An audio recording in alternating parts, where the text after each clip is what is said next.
They were the silent hunters of the deep, a force that turned the vast Atlantic Ocean into one of the most dangerous battlefields of the Second World War. Known as the Wolfpacks, these groups of German U-boats stalked Allied convoys with deadly precision, slipping beneath the waves by day and rising at night to strike with torpedoes that sent merchant ships and war escorts alike to the ocean floor.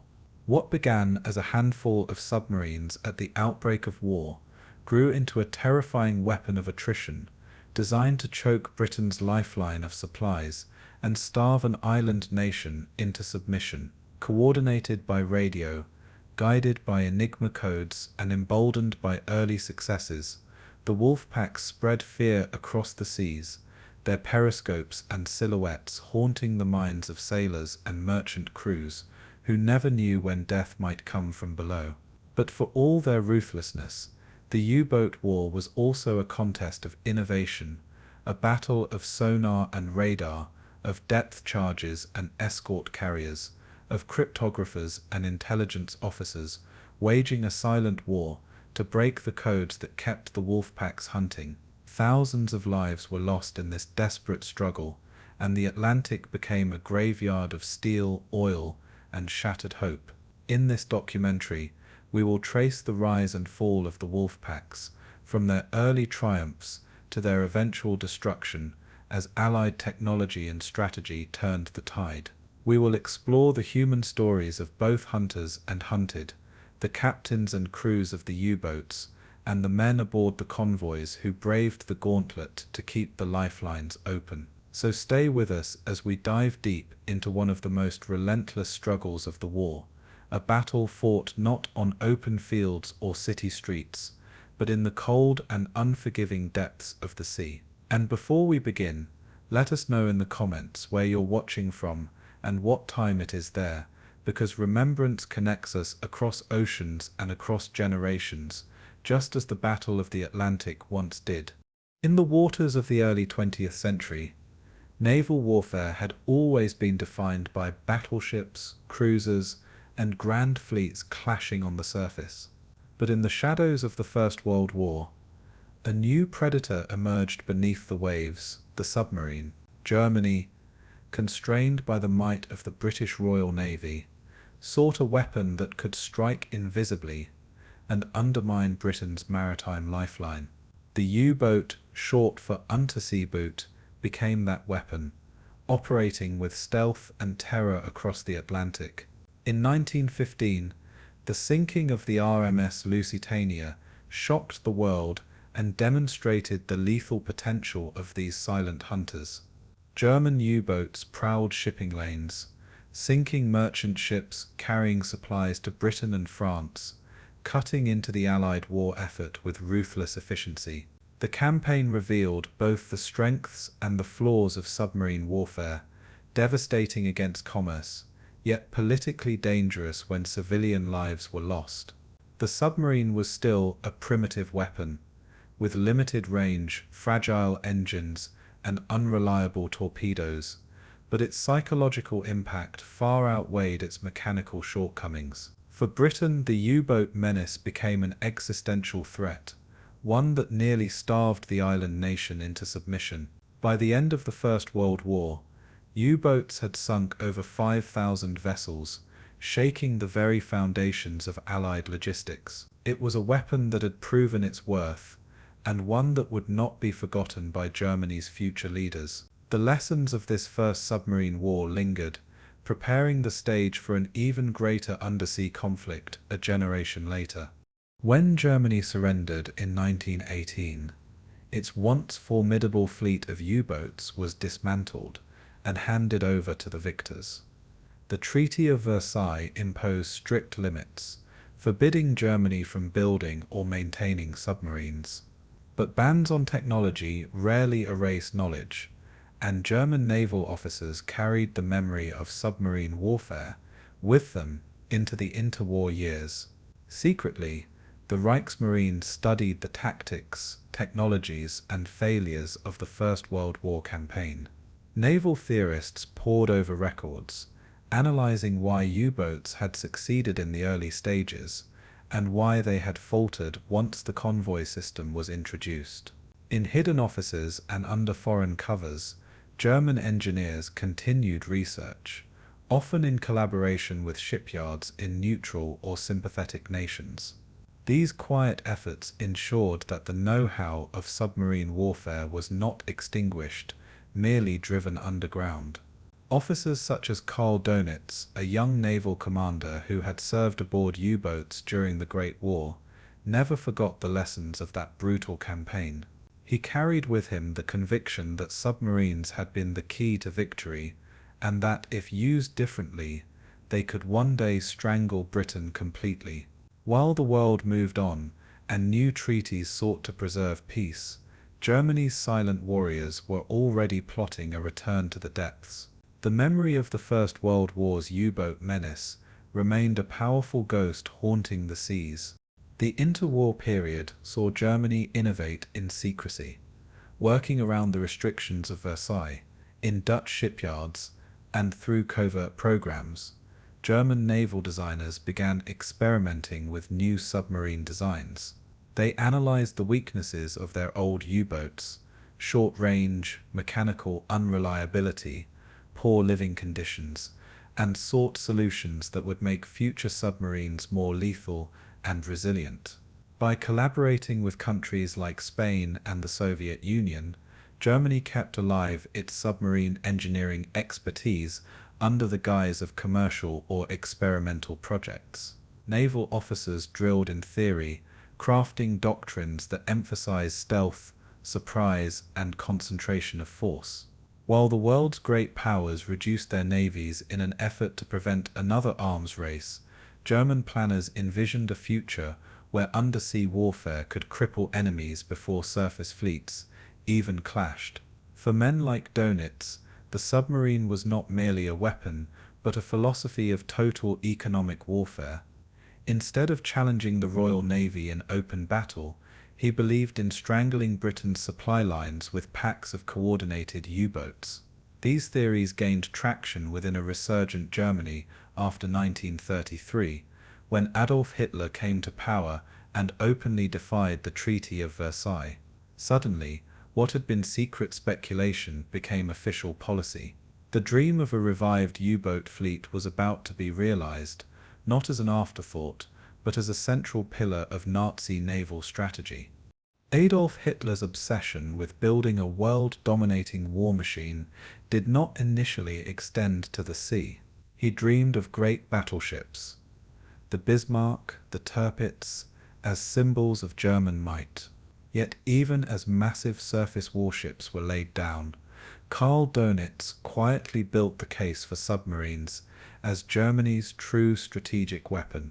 He argued that Britain's survival depended entirely on overseas imports of food, oil, and raw materials. If U-boats could sever that lifeline, Britain could be starved into submission without a single German soldier landing on its shores. Hitler, fascinated by bold ideas that promised decisive victories, began to warm to the concept. Unlike the costly and vulnerable battleships, submarines could be built in large numbers, deployed quickly, and strike where the enemy least expected. By the late 1930s, as Europe edged closer to war, Germany's U-boat fleet was expanding at an alarming pace. Though smaller than what Dönitz desired, it represented a new generation of submarines, faster, more reliable, and capable of longer patrols. As Hitler's Reich prepared to plunge the world into war, the U-boat was no longer a forbidden weapon. It had become a dagger aimed at the very heart of Britain's survival. In the quiet docks of Kiel, Hamburg, and Wilhelmshaven, steel monsters were readied for a campaign that would terrorize the seas. By 1939, when Germany invaded Poland and the Second World War erupted, the U-boat arm was not yet at full strength. Dönitz, commanding the newly formed U-boat service, knew he needed hundreds of submarines to execute his vision of Wolfpack warfare. Instead, he began the war with barely 50 operational boats, many of them smaller coastal types. Yet these few vessels were unleashed immediately against British shipping, striking at the Atlantic lifeline in the war's opening months. The sinking of the passenger liner Athenia on September 3, 1939, the very day Britain declared war, foreshadowed the merciless campaign to come. The U-boats operated in the North Sea, the Atlantic, and even off the coast of France as the war expanded. While limited in numbers, their early successes validated Dönitz's strategy. The mere presence of U-boats forced the Royal Navy to stretch its resources, escorting merchant convoys and patrolling vast waters. Already, the echoes of the First World War were returning, and Britain once again found itself under siege from beneath the waves. The stage was set for an undersea struggle that would grow into one of the defining battles of the entire war. The U-boat arm was unlike any other service in Hitler's war machine. Its men were volunteers, often young and highly motivated, trained to endure the claustrophobic, dangerous life aboard submarines. Their commanders were seen as elite warriors, daring hunters who challenged the might of the British Empire. Life aboard a U-boat was harsh, marked by stale air, cramped bunks, and constant danger of sudden death by depth charge or mechanical failure. Yet morale was high, fueled by nationalism and the belief that they were Germany's sharpest spear point. Dönitz instilled in his men a sense of brotherhood, the idea that each submarine was a pack wolf, part of a larger lethal family. The nickname Grey Wolves came to symbolize the ferocity and stealth of his U-boats. This combination of cutting-edge technology, tactical innovation, and human dedication gave the U-boat fleet an aura of menace unmatched by other branches of the German military. As their numbers slowly grew, so too did their confidence. By the dawn of the 1940s, the Atlantic was becoming a battlefield unlike any seen before, one where unseen hunters stalked their prey in deadly silence. Strategically, the U-boat was more than a ship. It was a weapon of psychological terror. Merchant sailors sailed, knowing they could vanish beneath the waves at any moment, torpedoed without warning in the dead of night. Insurance rates skyrocketed, and the fear of U-boat attack spread across the shipping industry. Newspapers carried stories of vessels disappearing without a trace, fueling anxiety among Allied civilians who relied on imports for daily life. Britain, an island nation, lived and died by its control of the seas, and the U-boat threatened that very foundation. Dönitz's vision was not just about sinking ships, but about creating fear, instability, and the sense that the Atlantic belonged to Germany. Every successful attack rippled far beyond the ocean, shaking governments, economies, and public morale. This was warfare not only of steel and torpedoes, but of nerves and endurance. The Wolfpack menace was only beginning, but even in its early stages, it forced the Allies to reconsider every assumption about naval supremacy. The U-boat was rewriting the rules of war, turning oceans into hunting grounds, where no convoy was ever safe. Thus, as the 1930s ended and the Second World War unfolded, the U-boat arm stood ready to play its fateful role.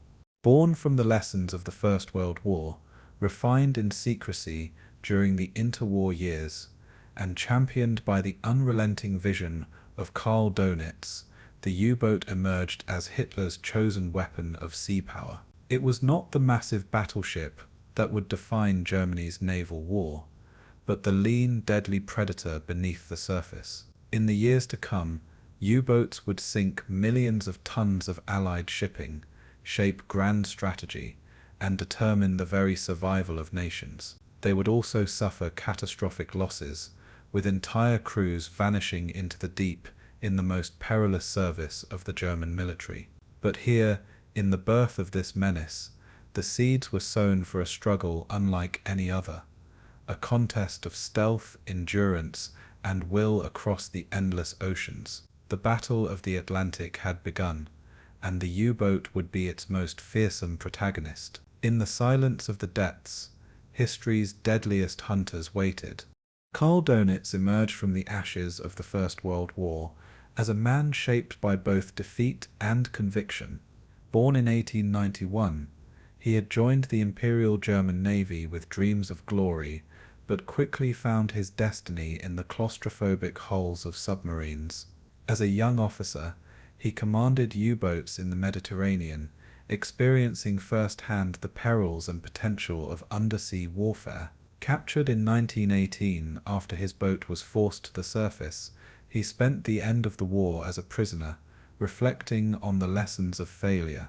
For Dönitz, the greatest tragedy of the submarine campaign had not been the sinking of ships, but the lack of coordination that left individual boats isolated.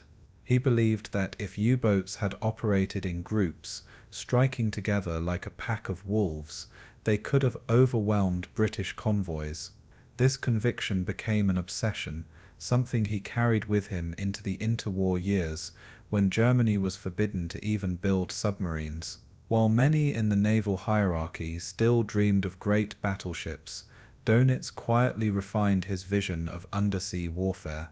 He envisioned submarines not as lone hunters, but as coordinated predators, communicating, maneuvering, and striking in unison. He would call this doctrine the Rudel tactic, Wolfpack tactics, and he believed it would strangle Britain's lifeline across the seas. The Wolfpack concept was revolutionary because it transformed the U-boat from a solitary stalker into part of a synchronized lethal swarm. Dönitz imagined small groups of submarines patrolling vast stretches of ocean, using radio to report sightings of enemy convoys. Once contact was made, the first U-boat would shadow its prey, transmitting signals back to headquarters. Command would then direct nearby submarines to converge, silently positioning themselves along the convoy's route. When night fell, the pack would strike, surfacing among the merchant ships and unleashing torpedoes in coordinated waves. The chaos would be devastating. Escorts overwhelmed, communications jammed, and ships sinking in rapid succession. Dönitz compared it to wolves surrounding a herd, darting in from multiple sides until the prey was torn apart. This strategy relied on boldness, surprise, and above all coordination, something made possible by advances in radio technology and centralized command. Unlike surface fleets, submarines could not win through direct confrontation with naval armadas, but they could bleed Britain's lifeline dry, one convoy at a time, until the island was starved into submission. To implement his vision, Dönitz needed more than submarines. He needed a philosophy of war built on patience and psychological warfare. He understood that Britain, an island nation, was uniquely vulnerable to economic strangulation. Without imports of grain, oil, and raw materials, the nation's industries would falter and its people would starve. No amount of battleships could shield every merchant vessel crossing the vast Atlantic. Dönitz argued that submarines, cheap to build and numerous in potential, were the only realistic weapon capable of cutting Britain's arteries. But his vision was not universally accepted, even within the Kriegsmarine. Grand admirals still dreamed of decisive fleet battles, of massive battleships like the Bismarck dominating the seas. Dönitz, by contrast, saw the war as one of attrition, fought in the shadows of the deep, measured in tonnage sunk rather than ships defeated in battle. He reduced strategy to a simple equation. Britain imported 55 million tons of goods each year, and if U-boats could sink 700,000 tons per month, Britain would collapse. The Wolfpack, he believed, was the weapon that could achieve this arithmetic of destruction. Central to Dönitz's doctrine was the idea of command and control, something rarely associated with submarines. In the First World War, U-boats had roamed independently, left to their commander's judgment. Dönitz broke from that tradition, insisting on centralized direction from a shore-based headquarters. He envisioned the U-boat arm as a single organism, its boats linked by radio to a central brain. Crews were trained not merely as hunters, but as disciplined parts of a larger machine. Each captain had initiative in attack, but their movements were coordinated to maximize collective power. This required reliable long-range radios, coded signals, and a constant stream of intelligence about Allied shipping routes. Dönitz insisted that every submarine commander understand his role in the pack, subordinating personal glory to collective success. In this way, he sought to turn the Atlantic into a chessboard, with convoys as pawns and U-boats as wolves, maneuvering for the kill. It was doctrine fused with technology, daring and relentless calculation. Dönitz's obsession with Wolfpack tactics was matched only by his belief in the moral resolve of his submariners. He cultivated in them a sense of elite brotherhood, a conviction that they were the cutting edge of Germany's war effort. In speeches and training, he spoke of submariners as men chosen for their courage, endurance, and willingness to face death in confined steel coffins beneath the sea. Life aboard a U-boat was brutal: weeks without fresh air, limited food, constant damp, and the ever-present fear of depth charges. Yet Dönitz believed this crucible forged warriors of unmatched toughness. He reassured his men that their sacrifices were not just military, but civilizational, that without them Germany would lose the war. He encouraged commanders to embody both boldness and discipline, attacking with ferocity, yet never straying from coordinated tactics. In the mythology of the Kriegsmarine, the U-boat commander became a lone wolf within a larger pack, celebrated as a hero even as he submitted to central direction. This blend of independence and obedience mirrored Dönitz's personality itself: stubborn, visionary, but bound by his own rigid system. For him, Wolfpacks were not just strategy, they were destiny. Despite his clarity of vision, Dönitz faced obstacles in convincing the Nazi leadership to prioritize submarines. Hitler, enamored with grand projects, lavished resources on battleships, heavy cruisers, and prestige weapons. The Kriegsmarine's high command often viewed Dönitz's submarine program as a secondary effort, insufficient for decisive naval power. But Dönitz fought tirelessly, arguing that surface fleets would be hunted down by the Royal Navy, while U-boats could strike invisibly and relentlessly. He lobbied for hundreds of submarines, claiming that with 300 operational at once, Britain could be crushed within a year. He pointed to the vulnerabilities of Allied shipping, the thin escort forces, and the reliance on transatlantic supply lines. Even skeptics admitted that the idea had merit, but resources remained divided. Still, Dönitz never relented, using every success of his small U-boat fleet as proof of concept.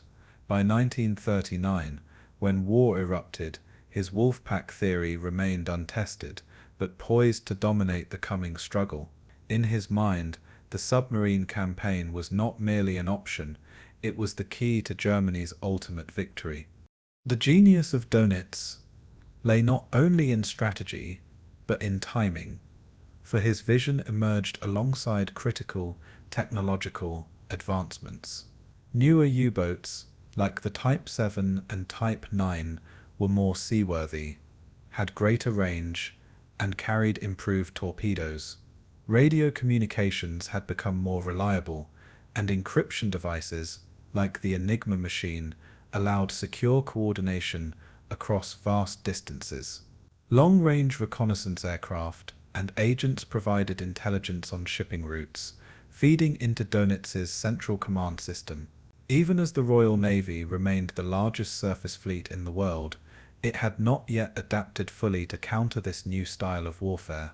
Convoy escorts were few, air cover over the Atlantic was limited, and merchant shipping traveled in predictable lanes. The Wolfpack strategy was perfectly suited to exploit these weaknesses. Dönitz recognized that the early years of the war would provide his best opportunity, before Allied industry and technology could adjust. Every factor, from submarine design to intelligence networks, aligned with his vision. The Atlantic was about to become the proving ground for his ruthless doctrine of coordinated undersea warfare.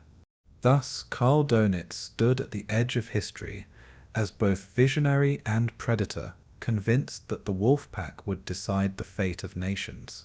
He saw the Atlantic not as a barrier, but as a battlefield, one where Britain's survival depended on fragile convoys stretching across thousands of miles.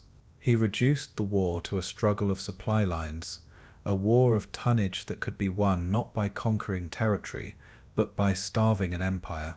His vision was cold, calculated, and devoid of sentiment, but it was also brutally logical. For Dönitz, submarines were not auxiliary tools, but the decisive weapon of the modern age. He believed in a war of annihilation fought not in grand naval battles, but in silent ambushes, night attacks, and coordinated strikes beneath the waves. In his mind, Wolfpacks would be the wolves that devoured Britain's lifeblood.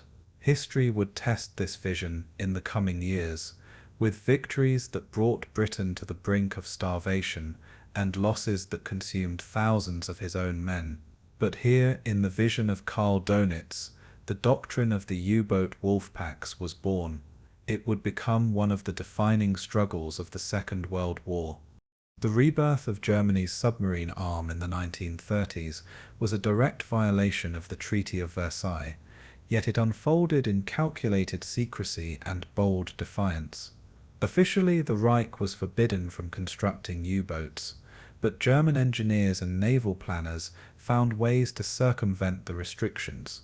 Submarine research was disguised under the pretense of civilian projects and foreign partnerships, particularly in countries like the Netherlands and Finland. Engineers worked quietly on prototype designs, testing hulls and engines that could later be mass-produced when political conditions allowed. By 1935, when Hitler openly repudiated the treaty, Germany revealed its first operational submarines in nearly 2 decades. This announcement shocked the world, but it came as no surprise to those who knew how determined the Reich had been to restore its undersea fleet. Almost overnight, shipyards across northern Germany, especially in Kiel and Hamburg, were mobilized for submarine construction. These yards became the forges of a new kind of naval war machine. Karl Dönitz, now commander of the U-boat arm, seized this moment to begin building the fleet he had long envisioned. Each keel laid down symbolized not only defiance of Versailles, but the preparation for an undersea war that would soon engulf the Atlantic. Central to the U-boat program was the Type 7 submarine, which became the workhorse of Germany's underwater fleet. Compact, versatile, and deadly, the Type 7 was designed to operate across the North Atlantic and patrol for weeks at a time. It carried up to 14 torpedoes and had a surface displacement of around 760 tons, making it smaller than many Allied destroyers yet surprisingly powerful. Its endurance, maneuverability, and ability to dive quickly made it an ideal predator against merchant convoys. Hundreds of Type 7s were produced, and they formed the backbone of Wolfpack operations throughout the war. Dönitz admired the design because it allowed him to field large numbers at relatively low cost, ensuring the mass deployment needed for his strategy of attrition. Crews lived in cramped, damp quarters where bunks were shared in shifts, but the boat's efficiency made these hardships tolerable. Each Type 7 was not just a submarine, it was a weapon of strategic terror designed to lurk invisibly across vital shipping lanes. By 1940, these boats became synonymous with the U-boat menace that haunted the Allied convoys. The Type 7 embodied Dönitz's vision: quantity, stealth, and devastating impact. It was the true wolf of the Wolfpack. While the Type 7 was the mainstay, the Kriegsmarine also developed the Type 9 submarine, a larger vessel designed for extended patrols. With nearly twice the displacement of the Type 7, The Type 9s could venture deep into the Atlantic, to the Caribbean, and even as far as the coastlines of Africa and the United States. It carried more torpedoes, up to 22, and had superior range, making it invaluable for long-distance operations. These boats were critical in Operation Drumbeat, the campaign against shipping along the American seaboard in 1942. The Type 9s could stalk targets thousands of miles from Europe, a capability that spread the U-boat war far beyond Britain's immediate supply lines. However, their larger size made them more vulnerable to detection, especially once Allied radar and patrol aircraft became effective. Still, they struck terror into the shipping lanes of the Western Hemisphere, proving that Germany's undersea reach was global. For Dönitz, the Type 9 represented strategic flexibility, a complement to the Type 7's mass deployment.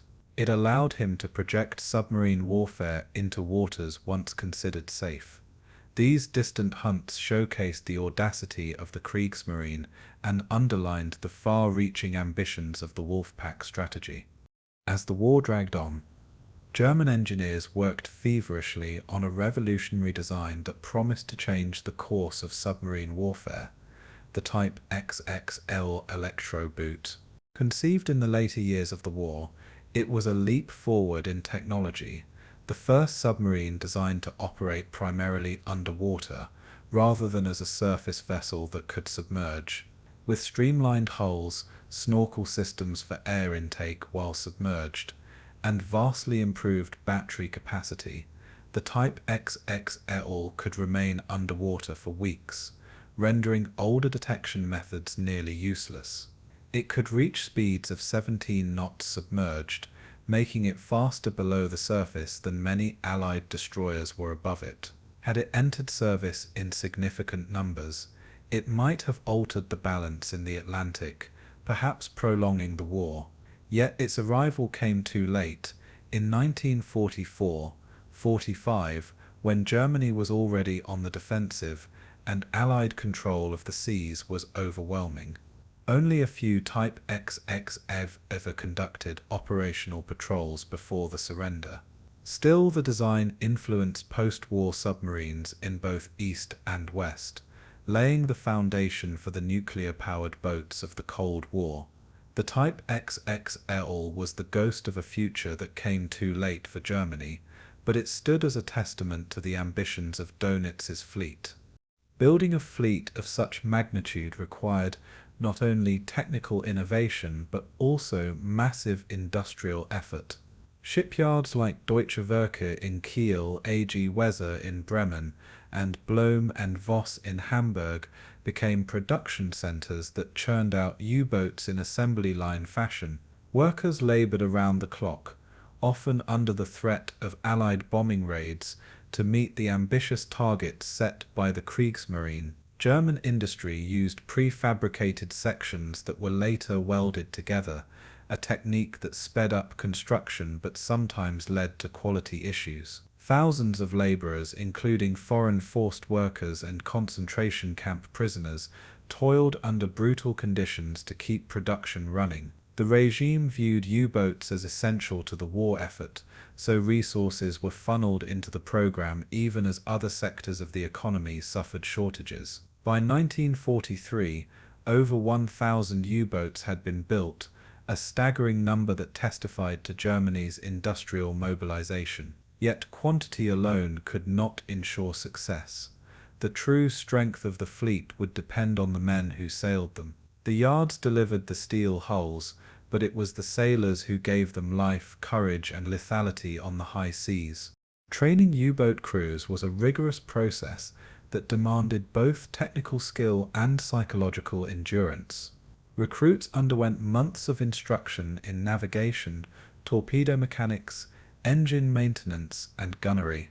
More importantly, they were tested for their ability to withstand the claustrophobic environment of life beneath the sea. The training schools in Neustadt, Pillau, and Flensburg became crucibles where men learned not only how to operate their boats, but also how to endure fear, exhaustion, and relentless pressure.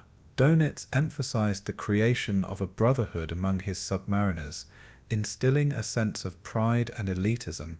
They were reminded constantly that they formed an elite corps, the spearhead of Germany's war against Britain. Crews practiced simulated convoy attacks, coordinated maneuvers, and silent running to evade detection. They trained in shallow waters, where mistakes meant disaster, building discipline through hardship. Only the most resilient were selected for command roles, with captains chosen for daring, decisiveness, and coolness under fire. This training forged men who could function in the suffocating environment of U-boat life, where survival depended on precision and nerve. Without such rigorous preparation, the Wolfpack vision could never have been realized. Life aboard a U-boat was brutally Spartan, a test of endurance as much as a mission of war. Space was so limited that sailors often shared bunks, sleeping in shifts while their comrades worked. The air grew foul within days, saturated with diesel fumes, body odor, and the ever-present dampness that corroded equipment and spirits alike. Fresh food quickly spoiled, leaving men to survive on canned goods and black bread. Condensation dripped constantly from the steel hull, soaking uniforms and bedding. Torpedoes were stored in the forward compartment, forcing men to live and sleep alongside their weapons. Privacy was non-existent, and nerves were frayed by the constant strain of being hunted by Allied escorts. Yet amid this hardship, camaraderie flourished, as crews bonded into tight-knit families bound by shared suffering. Dönitz encouraged this culture, believing it created resilience in the face of adversity. Each patrol was a gamble with death, but the men accepted it as their duty. The fleet was not just built of steel, it was built of human endurance. Thus, by the time war broke out in September 1939, Germany had forged a submarine force, both modern and formidable. Though still smaller than Dönitz had hoped, the U-boat fleet represented the culmination of years of secret planning, industrial expansion, and doctrinal innovation. The Type 7 and Night boats were ready to patrol the Atlantic, while visions of even more advanced designs loomed in the background. The shipyards hummed with production, turning out boats faster than ever before, and the training schools produced officers and sailors hardened for combat. In this fleet, Dönitz saw the embodiment of his Wolfpack vision, a force capable of striking terror into Britain's merchant lanes. The men and machines were now prepared for the test of fire. Each boat, each crew, carried the weight of Germany's hope for victory at sea, and as they slipped silently from their bases along the North Sea and Bay of Biscay, the Battle of the Atlantic was about to begin in earnest. The fleet was built, the wolves were ready, and the hunt was about to commence. When Germany plunged Europe into war in September 1939, the U-boat fleet was far smaller than Karl Dönitz had envisioned, yet it wasted no time in drawing blood. On September 3rd, just hours after Britain declared war, U-30 torpedoed the passenger liner Athenia off the coast of Ireland. Though a controversial target, the sinking signaled that the Atlantic would once again become a deadly battleground. Panic rippled through Britain, as civilians realized the war would reach far beyond the front lines. German crews celebrated their first kills, while London braced for a campaign that threatened food supplies and vital imports. Dönitz, however, knew that his fleet numbered fewer than 60 operational submarines, far too few for decisive impact. Yet he pressed forward, believing that aggression and audacity could compensate for lack of numbers. German U-boats fanned into the Atlantic, hunting lone merchant ships that still sailed without escort.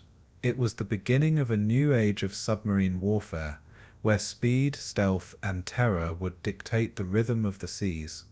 The early months of the war, often called the first happy time by U-boat crews, saw impressive successes against isolated ships. British shipping lanes were crowded with tankers, freighters, and liners, many of which still sailed independently rather than in convoys.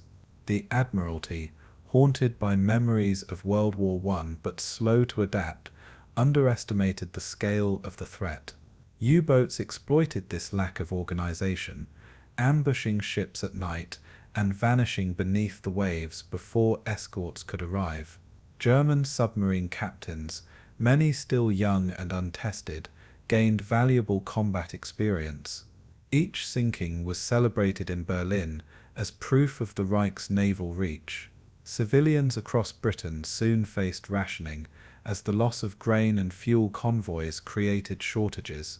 Families gathered around radios, anxious for news of attacks at sea, their lives suddenly tied to battles hundreds of miles away. The psychological shock was immense, reinforcing the notion that Britain's survival hung by the slender thread of merchant shipping. For Dönitz, every sinking was both a tactical blow and a strategic victory in his war of attrition. Among the early U-boat commanders, several names emerged as symbols of daring and ruthlessness.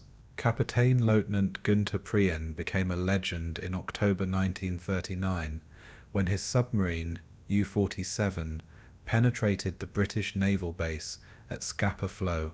In a daring nighttime raid, he torpedoed and sank the battleship Royal Oak, killing over 800 men. The feat electrified Germany and humiliated Britain, proving that no port was entirely safe from U-boat reach. Newspapers across Europe hailed Prien as the Bull of Scapa Flow, and his success inspired countless others in the Kriegsmarine. For Dönitz, the raid was a propaganda triumph that showcased both the tactical brilliance of his captains and the vulnerability of Britain's defences. The Royal Navy scrambled to reinforce its anchorages, suddenly aware of how porous its security had become. The raid also fueled Allied resolve, as Churchill declared that Britain must steel itself for a relentless undersea war. Scapa Flow was no longer invulnerable.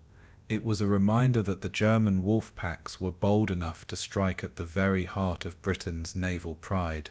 While daring raids captured headlines, the true battleground was the vast expanse of the Atlantic, where merchant shipping carried the lifeblood of Britain's war effort.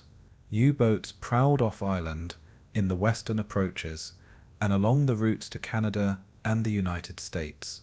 Isolated tankers and freighters, especially those carrying oil or food, were prime targets. U-boats often surfaced after attacks, interrogating survivors or inspecting ships before finishing them with torpedoes or deck guns. These encounters were chilling for sailors who realized the sea itself had become a graveyard. German crews, hardened by the stress of patrols, learned how to conserve torpedoes, maneuver undetected, and escape depth-charge attacks. Each patrol was a crucible that tested both machinery and men, refining the Kriegsmarine's methods. Success bred confidence, and Dönitz's belief in the Wolfpack system grew stronger with every sinking. Yet beneath the triumph, he knew the Allies would not remain disorganized forever. The battle was still in its opening phase, a deadly chess game that would only grow more complex. The British response in 1939 and early 1940 revealed both resilience and hesitation. The Admiralty debated whether to return to the convoy system, which had been crucial in World War I, but was slow to implement this time. Independent sailings continued, leaving countless ships exposed. Escort vessels were in short supply, and destroyers were often pulled away for fleet operations instead of merchant protection. Churchill, newly appointed First Lord of the Admiralty, was one of the earliest advocates for tightening defences. He understood that Britain's fate was tied to food and fuel convoys across the Atlantic. Slowly convoys began to form, but gaps remained, especially in mid-ocean, where air cover could not reach. In these waters, U-boats hunted with near impunity, exploiting the so-called air gap, German captains prowled with growing boldness, knowing the Royal Navy's protective net was thin. The battle between offence and defence was still lopsided, and Britain's vulnerability was laid bare. The sinking of passenger liners added a cruel dimension to the U-boat war, as civilian deaths mounted in chilling numbers. In October 1939, U-boat attacks on ships like the Rawalpindi shocked the British public. While the Kriegsmarine insisted it targeted only legitimate vessels of war, the line between combatant and civilian often blurred. U-boat captains were instructed to obey prize rules when possible, but Dönitz increasingly urged his men to prioritize results over restraint. The brutal logic of attrition dictated that every ship sunk weakened Britain's survival. For Allied sailors, it meant every voyage across the Atlantic carried the shadow of death. Families in Britain and across the Commonwealth received telegrams of loss, while newspapers printed grim casualty lists. The sea became a theatre not just of naval combat, but of human tragedy on an industrial scale. In Berlin, each sinking was reported with cold statistics, but for those at sea, it was survival or annihilation. These early raids set the tone for a campaign that would grow ever more ruthless. The winter of 1939-40 brought new challenges as the North Atlantic turned into a frigid hellscape of storms and darkness. For U-boat crews, rough seas meant constant flooding, icy condensation, and the bone-numbing cold of unheated compartments. Yet bad weather also cloaked their movements, giving them chances to strike when Allied escorts were blind. Merchant crews faced even greater hardships, struggling to keep convoys together in towering waves. Many ships were lost not to torpedoes but to storms, yet the U-boat Menace magnified their peril. The Germans exploited these conditions, honing tactics of night surface attacks when escorts least expected them. These engagements taught Dönitz's captains valuable lessons about patience, timing, and stealth. It was a period of experimentation where each patrol revealed both strengths and vulnerabilities. The early raids thus became the laboratory in which modern submarine warfare was forged, and with each sinking, Britain edged closer to the brink of desperation. By the spring of 1940, the early phase of the U-boat campaign had demonstrated both promise and limitation. German submarines had inflicted serious damage, sinking hundreds of thousands of tons of shipping. Yet the Kriegsmarine still lacked the numbers to fully strangle Britain's supply routes. The Wolfpack strategy remained largely theoretical, as there were seldom enough boats at sea to form coordinated groups. Britain, meanwhile, began adapting, slowly expanding the convoy system and mobilizing escorts. The struggle had entered a stage of escalation, where both sides refined their doctrines for the greater battles to come. For U-boat crews, the early raids were a baptism of fire, proving their courage and testing their endurance. For the Allies, it was a wake-up call that the Atlantic was once again the front line of survival. The clash between merchant convoys and prowling wolves would define the years ahead, and as 1940 unfolded, the Battle of the Atlantic was only just beginning its deadly crescendo. The Wolfpack tactic, or Rudel tactic as Karl Dönitz called it, emerged as the cornerstone of Germany's submarine strategy during World War II. Unlike World War I, when U-boats often operated independently, the new method sought to overwhelm convoys through concentrated and coordinated strikes. The idea was simple in theory, but revolutionary in practice. Multiple submarines, dispersed over a wide area, would be directed to converge on a target once one U-boat made contact. This transformed the Atlantic into a hunting ground where the first sighting acted like a signal flare for an entire pack. At its core, the Wolfpack system relied heavily on communication, discipline, and timing. The lone submarine no longer acted in isolation, but became the eyes of a much larger predator. Dönitz understood that Britain's survival depended on convoys, so destroying them required coordinated power. His strategy envisioned dozens of submarines striking in waves at night, overwhelming escorts and slaughtering merchants. To the Allied sailors, these coordinated attacks felt like being set upon by predators in the dark. The Wolfpack made the Atlantic a theater of terror, where every horizon could hide multiple enemies. In the chess game of the sea, the Germans had created their deadliest piece. The mechanics of the Wolfpack depended on the careful use of long-range radio communication. When a U-boat spotted a convoy, it shadowed it at a safe distance, often trailing for hours or even days. During this time, the commander sent encrypted messages to U-boat headquarters, reporting the convoy's position, speed, and course. Dönitz's staff in occupied France then directed nearby submarines to intercept. The reporting boat played the most dangerous role, often enduring depth charge attacks as it stayed close enough to track the enemy. Once reinforcements arrived, the pack would assemble along the convoy's route, ready to launch simultaneous strikes.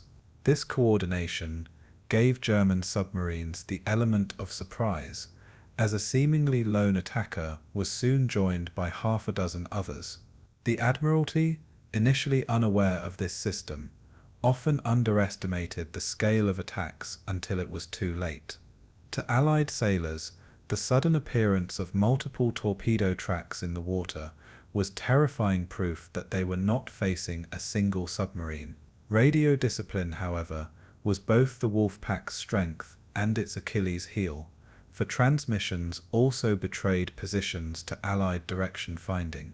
Nevertheless, in the early years, the method worked with devastating effectiveness. Night surface attacks were the most feared element of Wolfpack operations, turning the cover of darkness into a deadly weapon. U-boats, designed to operate submerged, were actually faster and more maneuverable on the surface. Dönitz instructed his captains to treat night as their ally, allowing them to charge directly into convoys undetected. By keeping low profiles, the submarines blended with the sea's horizon, making them nearly invisible until it was too late. Under cover of night, U-boats could fire torpedoes at close range, strike multiple targets, and then weave through panicked merchant vessels. The confusion was immense, as escorts struggled to distinguish friend from foe in the dark chaos. Torpedo detonations ripped ships apart, while crews scrambled to lifeboats or fought fires.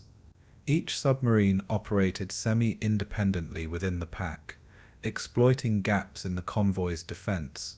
Some captains even used deck guns to finish stragglers, conserving torpedoes for more valuable targets.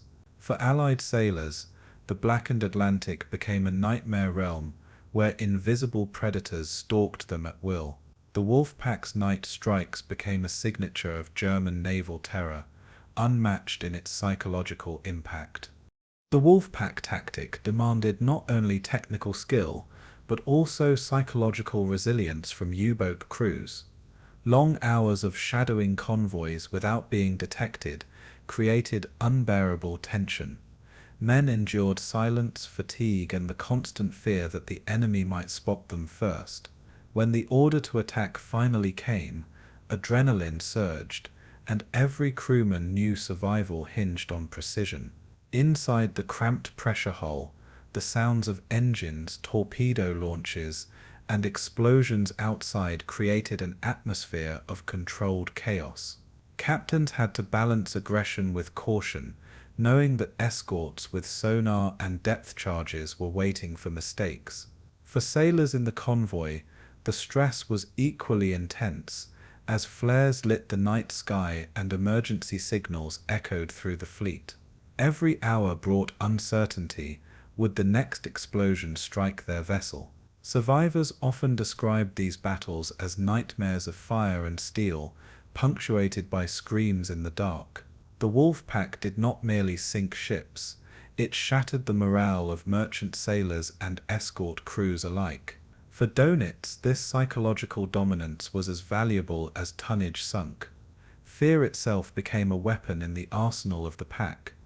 At the heart of Wolfpack's success was the mathematics of attrition. A single U-boat might sink 1 or 2 ships before being driven off, but a coordinated pack could cripple an entire convoy.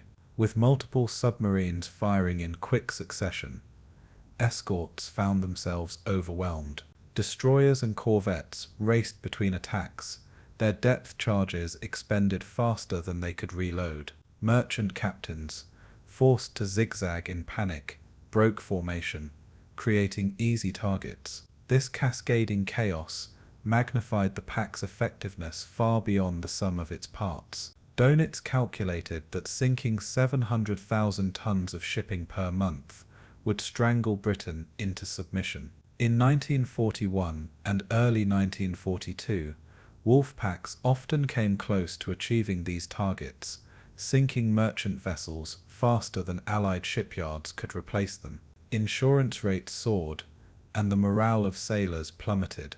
The Wolfpack was not simply a tactic, it was a calculated system of economic warfare. Britain's survival, quite literally, depended on plugging the gaps in this deadly equation. Yet the Wolfpack system carried inherent risks, especially with its reliance on radio transmissions. Allied intelligence quickly developed high-frequency direction finding, or HFDUF, which could triangulate U-boat messages. The very coordination that made Wolfpacks effective also made them vulnerable to detection. Escort commanders soon learned to anticipate attacks once they intercepted German signals. While Dönitz's encrypted Enigma messages initially offered protection, Allied codebreakers at Bletchley Park were making steady progress. This growing intelligence war meant that the Wolfpack system could no longer operate in complete secrecy. U-boat commanders began to face ambushes, as escorts preemptively struck gathering packs. Still, during the height of the campaign, the system inflicted staggering damage before the Allies adapted. The battle became one of cat and mouse, with every advance in German tactics matched by Allied countermeasures. In this duel, the Wolfpack's brilliance was both its greatest strength and its eventual downfall. The scale of Wolfpack battles shocked the world, often producing engagements that lasted for days. Convoys such as SC-7 and HX-79 in October 1940 suffered devastating losses when multiple packs struck in succession. More than 30 ships were lost in just a few days, crippling Britain's supply lines. Survivors described scenes of burning tankers, cargo ships breaking apart, and lifeboats scattered across oil-slick seas. For U-boat crews, these victories validated Dönitz's vision and fueled the myth of the Atlantic wolves. German propaganda seized on these triumphs, portraying submariners as modern knights of the sea. The Allies, however, saw them as ruthless predators, sinking ships without mercy or regard for human life. These contrasting narratives shaped the psychological war, with German morale soaring while Britain's resolve was tested. Each battle was a clash of endurance, where technology, training, and raw human will decided survival. The Wolfpack had proven it could dominate the seas, but its dominance would not go unchallenged. By the end of 1940, the Wolfpack tactic had firmly established itself as the most effective weapon in Germany's naval arsenal. Its blend of coordination, deception, and concentrated violence threatened to sever Britain's Atlantic lifeline. Yet even as Dönitz celebrated successes, the Allies were already learning, adapting, and preparing countermeasures. Convoys began sailing with more escorts, long-range patrol aircraft expanded coverage, and intelligence breakthroughs shifted the balance. The Wolfpack's reign of terror would reach its peak in the coming years, but its vulnerabilities were already exposed. Still, in the early phase, it seemed unstoppable, sinking ships faster than Britain could replace them.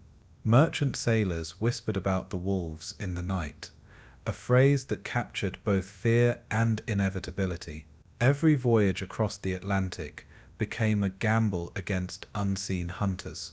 For Dönitz, the tactic was a masterpiece of naval innovation, one that briefly gave Germany the upper hand.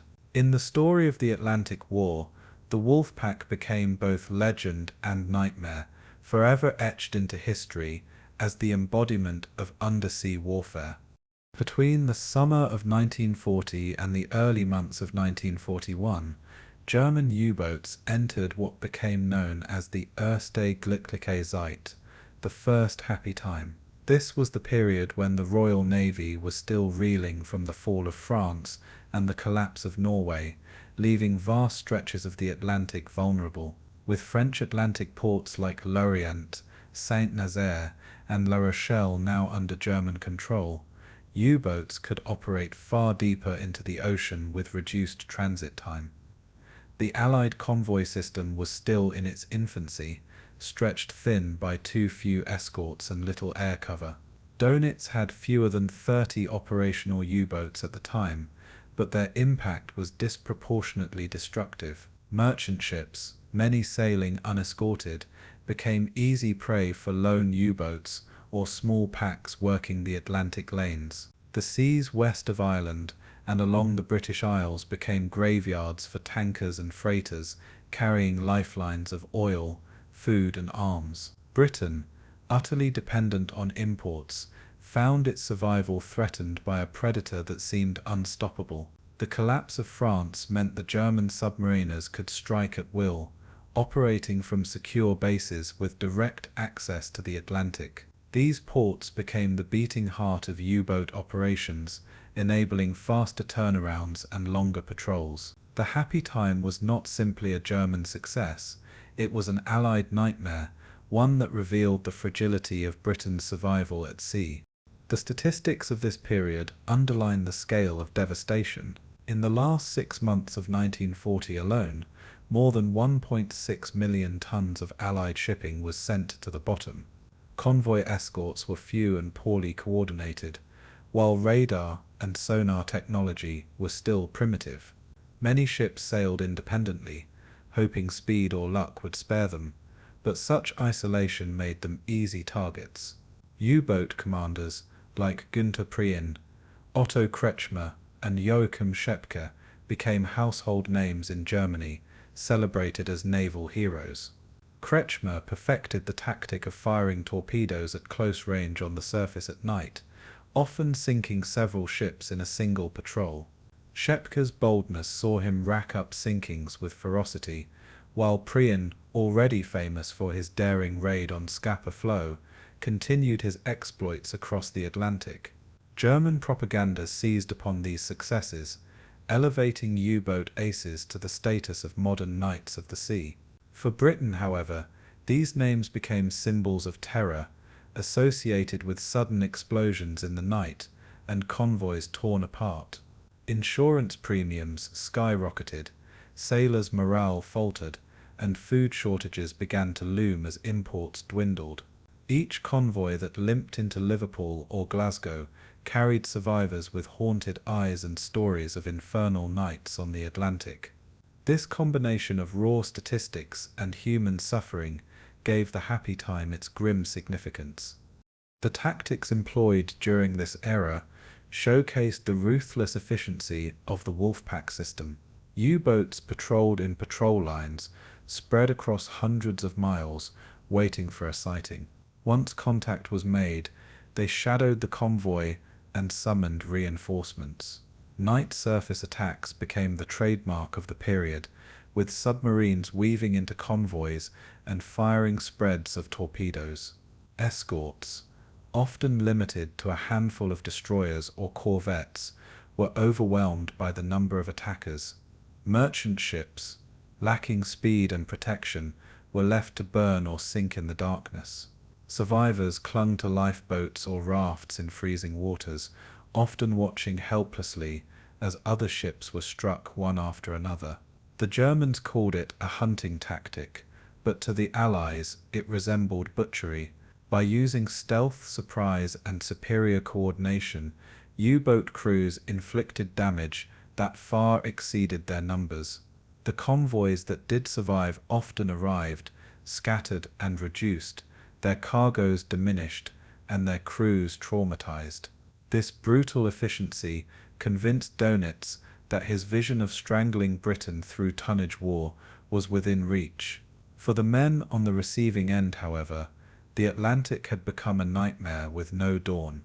The terror of the happy time was not confined to statistics or tactics. It was also deeply psychological. Merchant sailors, many of them civilians with little training, faced an enemy that struck unseen from beneath the waves or in the darkness. The constant threat of torpedo attack made every hour of every voyage a test of nerves. Crews slept in their clothes, ready to abandon ship at any moment. Lifeboat drills became grim rehearsals for what most believed was inevitable. Survivors often described the shriek of torpedoes or the thunder of explosions as sounds they could never forget. The knowledge that the U-boats operated with impunity, slipping away after each attack, bred despair. Letters from sailors' families reflected growing fear, as news of losses dominated headlines. Britain, standing alone after the fall of France, seemed on the edge of starvation. This atmosphere of dread was part of Dönitz's plan, for the war on morale was as important as the war on tonnage. The happy time was not merely a military campaign, it was psychological warfare on a continental scale. German commanders were acutely aware of the symbolic weight of their victories. Each ton of shipping sunk was calculated in terms of Britain's ability to sustain its war effort. Kretschmer, known as Silent Otto for his strict radio discipline, achieved over 200,000 tons sunk in a matter of months. Schepke, flamboyant and daring, used his charisma to boost morale at home while terrorizing the seas abroad. Prien continued his deadly efficiency, building on his legend as the Bull of Scapa Flow. Together these men became symbols of the U-boat arm, their successes turning them into figures of fascination and envy within Germany. Dönitz himself encouraged this culture of U-boat aces, understanding that morale at home was bolstered by tales of triumph at sea. German newspapers ran front-page stories of sinkings, and newsreels depicted submariners as fearless warriors. In reality, the victories came at the cost of sleepless nights, constant danger, and the knowledge that any patrol could be their last. Yet during the happy time, the aura of invincibility surrounded them. To the Allies, these commanders were predators.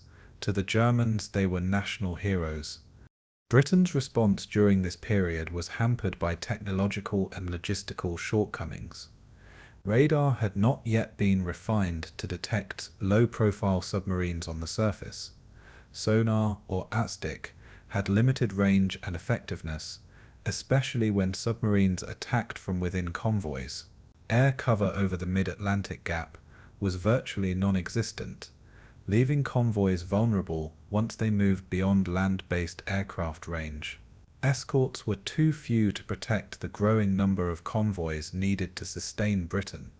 The U.S., not yet in the war, had not fully committed its resources, leaving the Royal Navy to fight largely alone. Shipyards were struggling to replace losses, with new Liberty ships still months away from rolling off American assembly lines.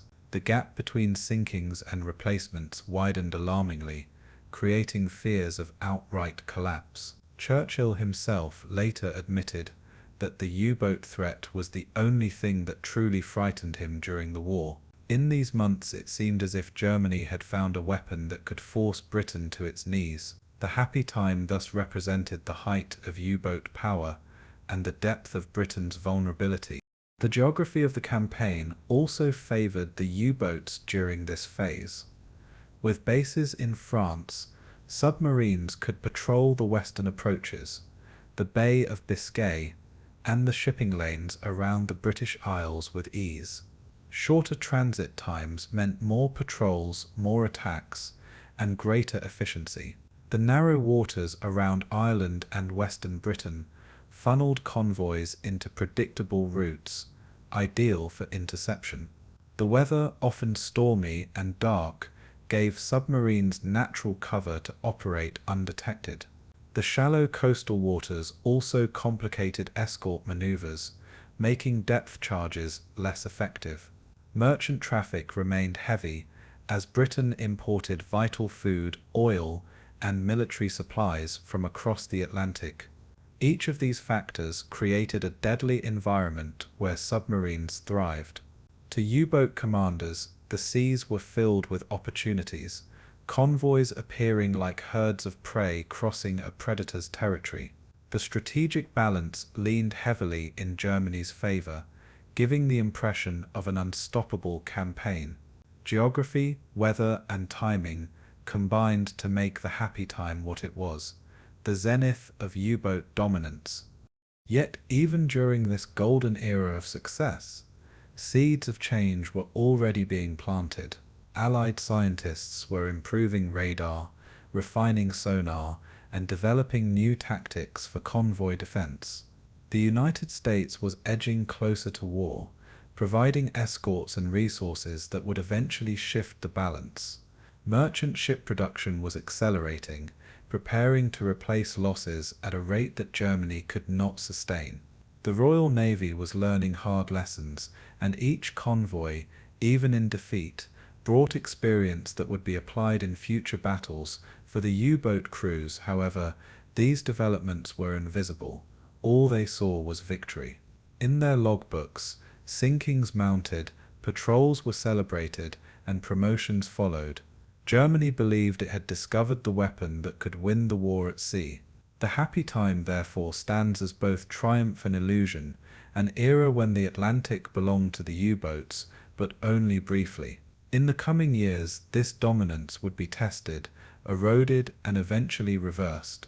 For now, though, the seas echoed with explosions, fires, and the cries of men adrift, testament to the terror of the wolves. Life aboard a German U-boat during World War II was a paradox of power and vulnerability.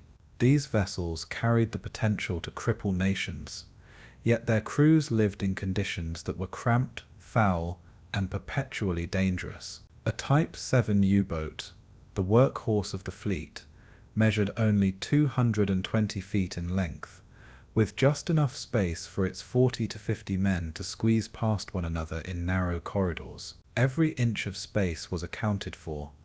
Torpedoes stacked under bunks, food crammed into every available nook, and machinery humming in suffocating proximity. Fresh provisions hung from pipes, bread growing mouldy within days, and potatoes stored in bilges until the sea itself began to rot them. The air was thick with diesel fumes, sweat, and the acrid stench of unwashed bodies. Privacy did not exist. Men shared bunks in shifts, sleeping above torpedoes or beside noisy engines. Fresh water was rationed so strictly that shaving and bathing were rare luxuries, leaving salt-encrusted skin and itching beards as the norm. The temperature could swing wildly, freezing in the North Atlantic, sweltering in the Bay of Biscay, stifling in tropical waters. In this environment, physical discomfort was constant, but psychological strain was the true burden. The U-boat was at once a weapon and a coffin, carrying men who hunted others while constantly hunted themselves. The rhythm of daily life was dictated by the endless watch schedule. Crews rotated through shifts of 4 hours on duty, 4 hours off, a cycle that blurred the line between night and day beneath the sea. Sleep was fractured and shallow, disturbed by alarms, depth charges, or the grinding sounds of machinery. Meals, when taken, were hurried affairs, eaten in the mess while feet and shoulders brushed against passing shipmates. The cook, often working with the simplest of ingredients, became one of the most important figures on board, his meals providing fleeting comfort amid the tension. Music from a harmonica, a deck of cards, or a shared cigarette offered moments of escape from the gnawing fear of detection. Yet even in these small reprieves, men knew the odds stacked against them. By 1943, fewer than 1 in 3 U-boat sailors would return home alive. Discipline was enforced by routine, with constant drills, maintenance tasks, and torpedo checks keeping minds focused. Letters from home were rare, censored, and often weeks out of date, adding to the sense of isolation. The crew's world was reduced to steel walls, dim lights, and the endless expanse of the ocean outside. Their existence was that of predators constantly aware of their own fragility. When a U-boat prepared to attack, tension reached a fever pitch. Men were ordered to silence, every unnecessary sound forbidden, as the submarine stalked its prey. The boat would surface under the cover of darkness, diesel engines roaring briefly before throttling down to stealthy electric motors. The periscope became the captain's eye, peering above the waves to mark the convoy's course. Orders were whispered as torpedo tubes were flooded and armed, each man acutely aware that a miscalculation meant death for them all. The firing of torpedoes was a moment of release. Compressed air hissing, the weapons sliding into the ocean, followed by silence, as all waited for impact. Seconds stretched into eternity until explosions confirmed a hit, a cheer quickly muted in fear of revealing their position. Yet triumph was fleeting, for with every sinking came retaliation. Escorts pounced, dropping depth charges with merciless precision, turning the hunter into the hunted in an instant. The U-boat crew braced themselves as steel groaned and rivets strained under the underwater blasts. Every attack was a dance with death, one that tested not only machinery, but also human nerves. It was in these moments that the duality of life aboard a U-boat revealed itself most starkly. Depth charge attacks were the ultimate nightmare of the submariner. As soon as explosions erupted, the captain ordered a crash dive, sending the boat plunging beneath the surface. The deeper they went, the greater the pressure, water creaking against the hull like an immense vice. Men clung to pipes and machinery as the boat shuddered under detonations, light bulbs flickering or shattering with each concussive wave. The smell of diesel mixed with sweat and fear as batteries strained to keep the boat alive in suffocating silence. Air grew stale and humid, oxygen levels dropping as carbon dioxide rose, choking lungs and fogging minds. Sweat rolled down faces, but no one dared move or speak louder than a whisper. Each depth charge was felt like a hammer on steel, reverberating through bones and nerves alike. The sound of rivets snapping or water seeping in could trigger panic, but discipline was essential to survival. Men waited in unbearable stillness, listening to the pings of sonar like the footsteps of hunters above. When explosions finally ceased, the relief was temporary. At any moment, another barrage could follow. For the crew, survival often depended on both luck and the restraint of their enemies.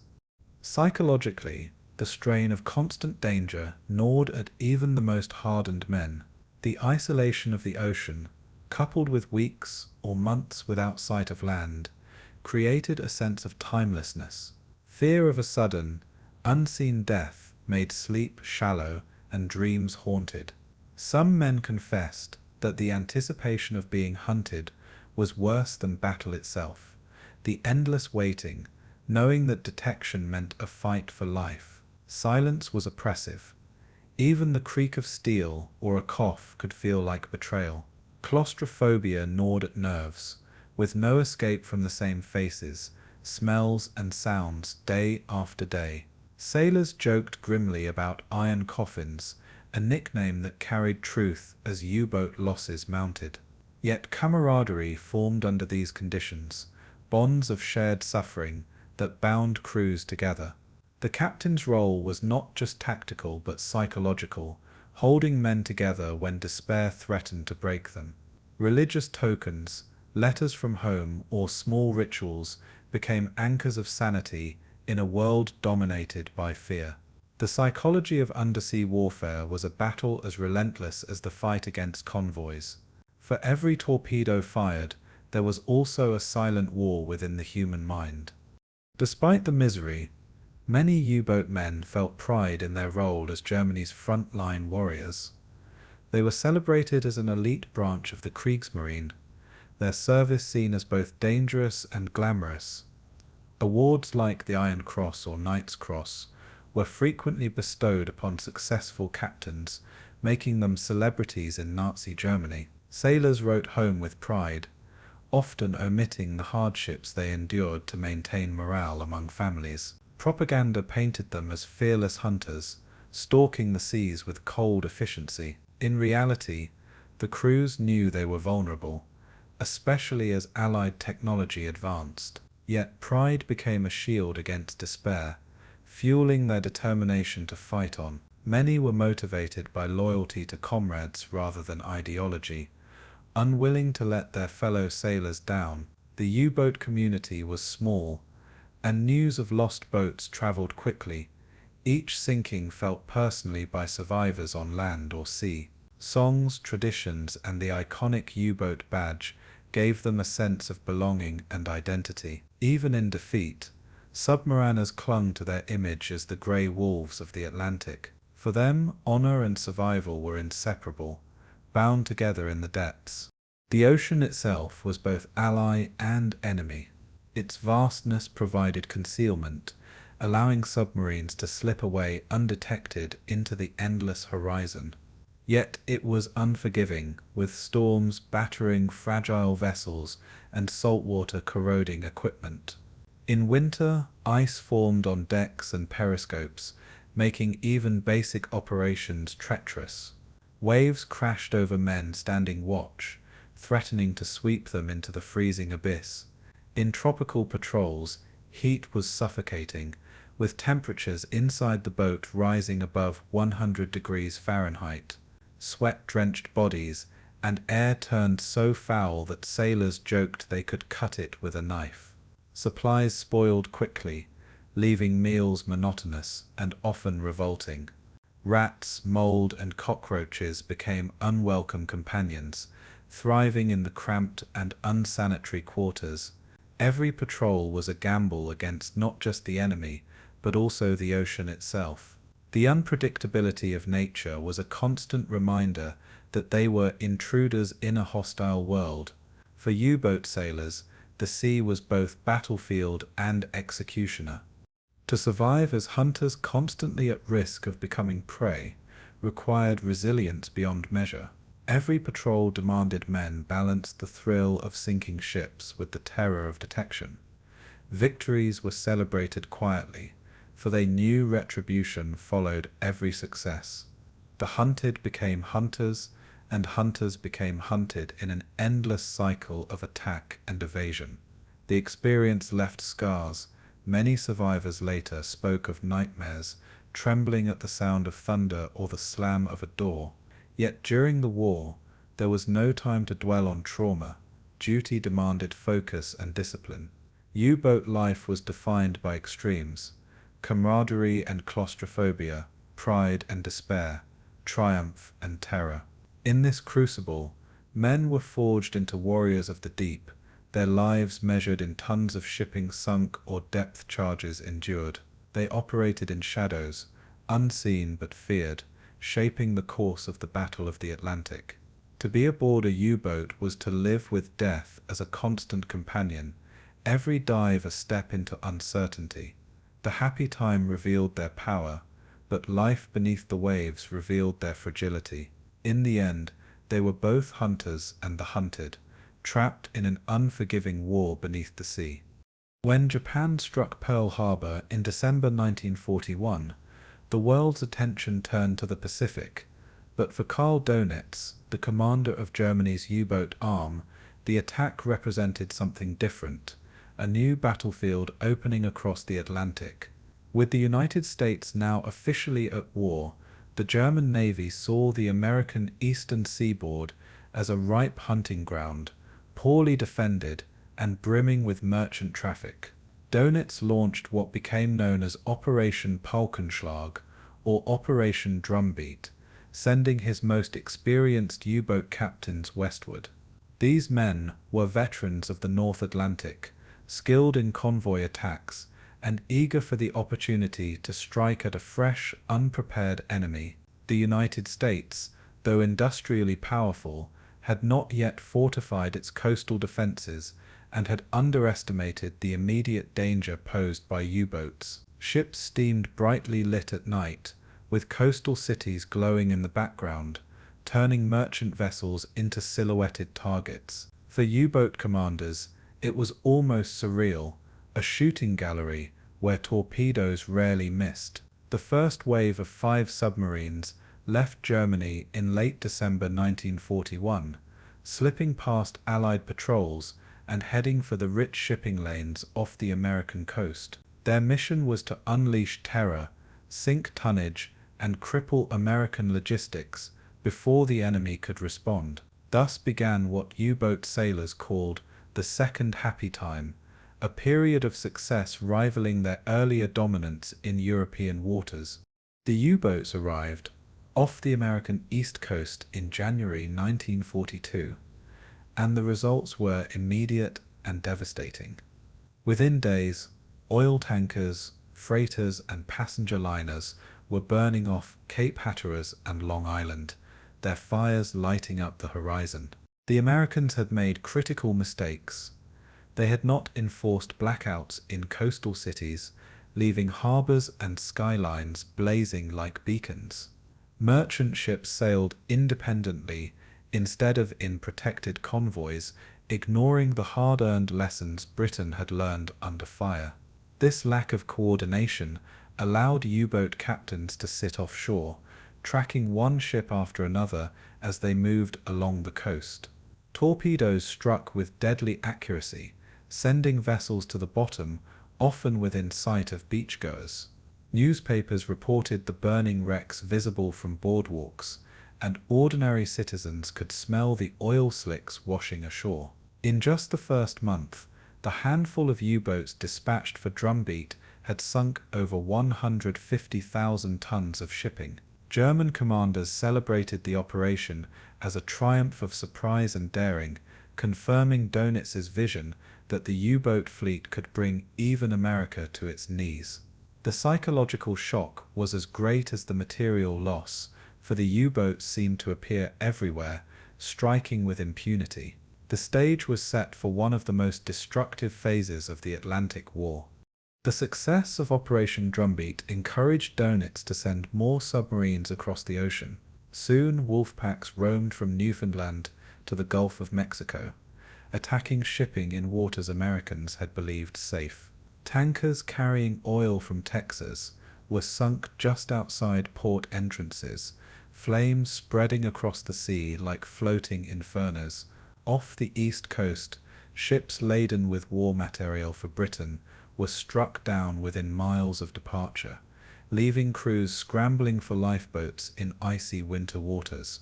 The U-boat captains exploited every weakness, operating with precision and ruthlessness.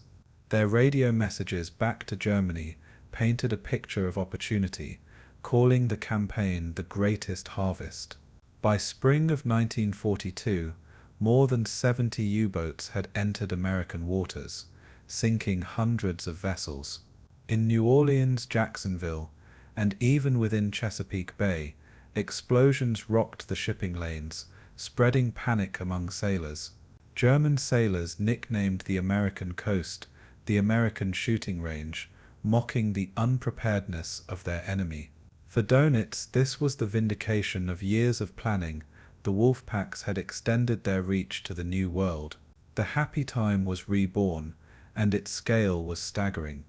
Life aboard the U-boats during this campaign mirrored the intensity of their success.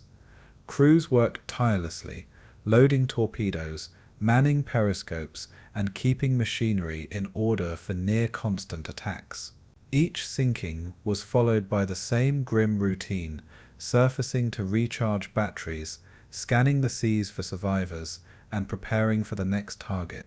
For sailors on merchant ships, the terror was palpable, as U-boats could strike at any hour, from beneath waves invisible to the naked eye. Survivors' accounts describe the horror of seeing their shipmates swallowed by flames or drowning in oil-covered waters. Radio operators broadcast distress calls frantically, only for escorts to arrive too late. At times, U-boats shadowed convoys for days, waiting until nightfall to pounce with coordinated strikes. This campaign forced Allied sailors to sleep in their clothes, boots by their bunks, ready to abandon ship at a moment's notice. The ocean had become a graveyard, filled with wrecks and oil slicks stretching for miles. To the men of the Kriegsmarine, this was proof of German superiority at sea, but to the Allies it was a wake-up call. The myth of American invulnerability had been shattered.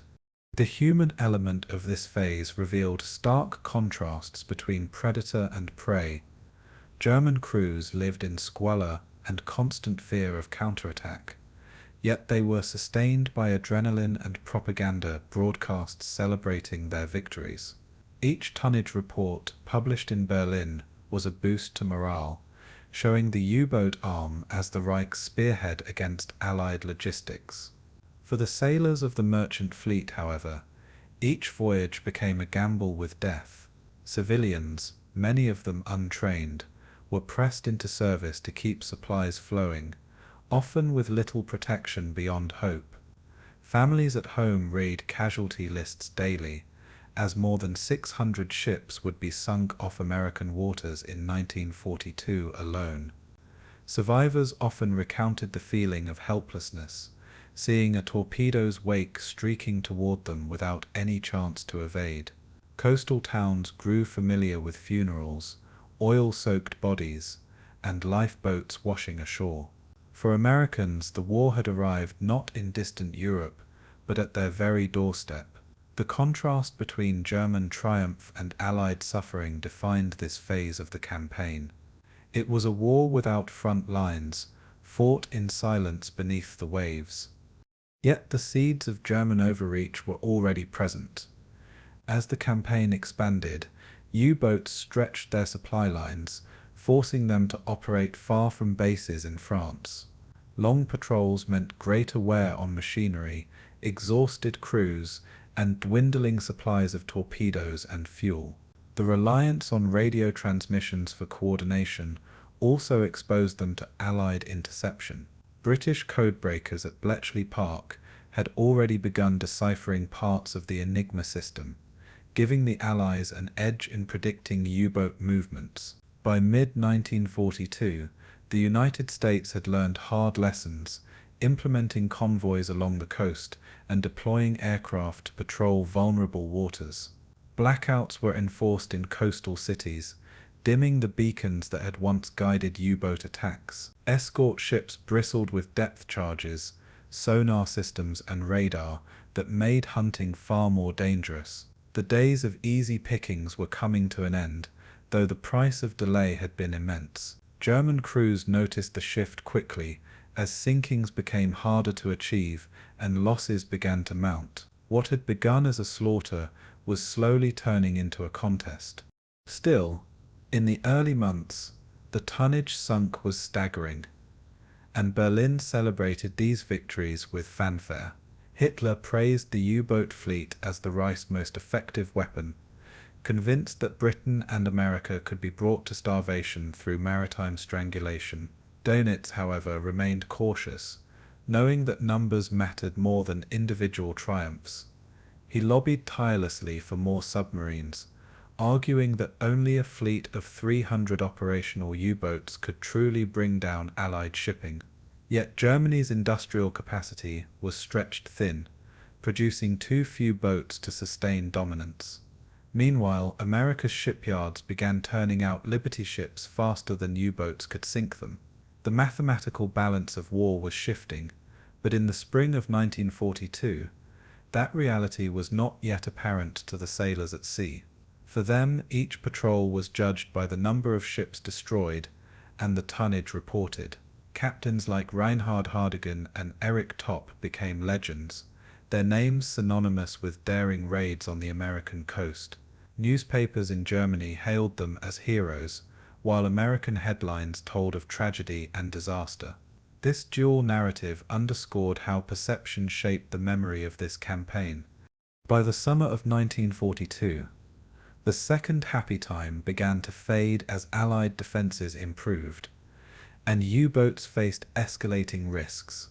Aircraft patrols closed the gaps once exploited, and convoys turned the American coast into a fortress at sea. Still, the damage had been done. Nearly 3 million tons of Allied shipping had been lost in just 6 months. The expansion of the battle had revealed the reach of German U-boats, but it also exposed their limitations. No longer could they operate with impunity, for the Allies had adapted, turning technology and industry into decisive advantages. For U-boat crews, the early triumphs gave way to brutal attrition, each patrol becoming a fight for survival. The ocean that had once seemed theirs to dominate became a gauntlet of aircraft, sonar pings, and depth charges. Yet in those first chaotic months after Pearl Harbor, the Wolfpacks had proven their power, striking fear into the richest nation on Earth. The expansion to the American coast was a high point of audacity in the U-boat war. It was also the beginning of the slow decline, for the Hunters' dominance was about to be reversed. In the Battle of the Atlantic, fortune favored not only courage but also endurance. The early years of the U-boat war exposed the fragility of unescorted shipping, and by 1941 the Allies had begun to refine the convoy system into a lifeline of survival. Convoys gathered merchant ships into tight formations, sometimes more than 50 vessels in a single group, guarded by destroyers, corvettes, and armed trawlers. The logic was simple yet powerful. Many ships together with protection were far harder to sink than isolated, vulnerable freighters. The British Admiralty, drawing lessons from the First World War, recognized that coordination was as vital as firepower. Naval bases from Halifax to Liverpool became centers of planning, where convoys were assembled under strict timetables. Each convoy was assigned escorts, sometimes too few, but always better than none, and officers drilled endlessly in anti-submarine tactics. The escorts formed a protective ring around the convoy, moving swiftly to chase sonar contacts, while the merchantmen steamed steadily onward.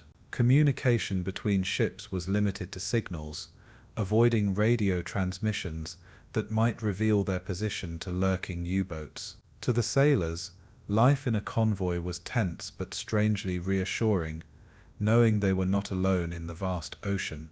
The sea lanes became highways of war, guarded by steel sentinels against the undersea menace. For the Allies, convoys were more than strategy, they were survival incarnate. At the heart of the convoy system were the escorts, often small and hastily built ships that carried enormous responsibility. The British Flower-class corvettes became iconic, their short, stubby hulls ploughing through the Atlantic in all weather, equipped with depth charges and sonar. These vessels, though crude in design, could hunt U-boats with remarkable effectiveness when handled by determined crews. Larger destroyers and frigates added muscle, providing speed and heavier weaponry to strike back at Wolfpacks. Many escorts were crewed by young men barely trained, yet hardened quickly by the relentless grind of convoy duty. Life aboard these ships was grueling: constant storms, endless watch rotations, and the ever-present fear of a sudden torpedo strike. Still, their very presence forced U-boats to fight, rather than hunt at leisure. The Allies developed escort groups, specialized units of ships trained to work seamlessly together in convoy defense. Each group had a senior officer directing maneuvers, orchestrating attacks with precision and discipline. Their growing skill transformed convoy defense from reactive to proactive, turning escorts into predators rather than prey.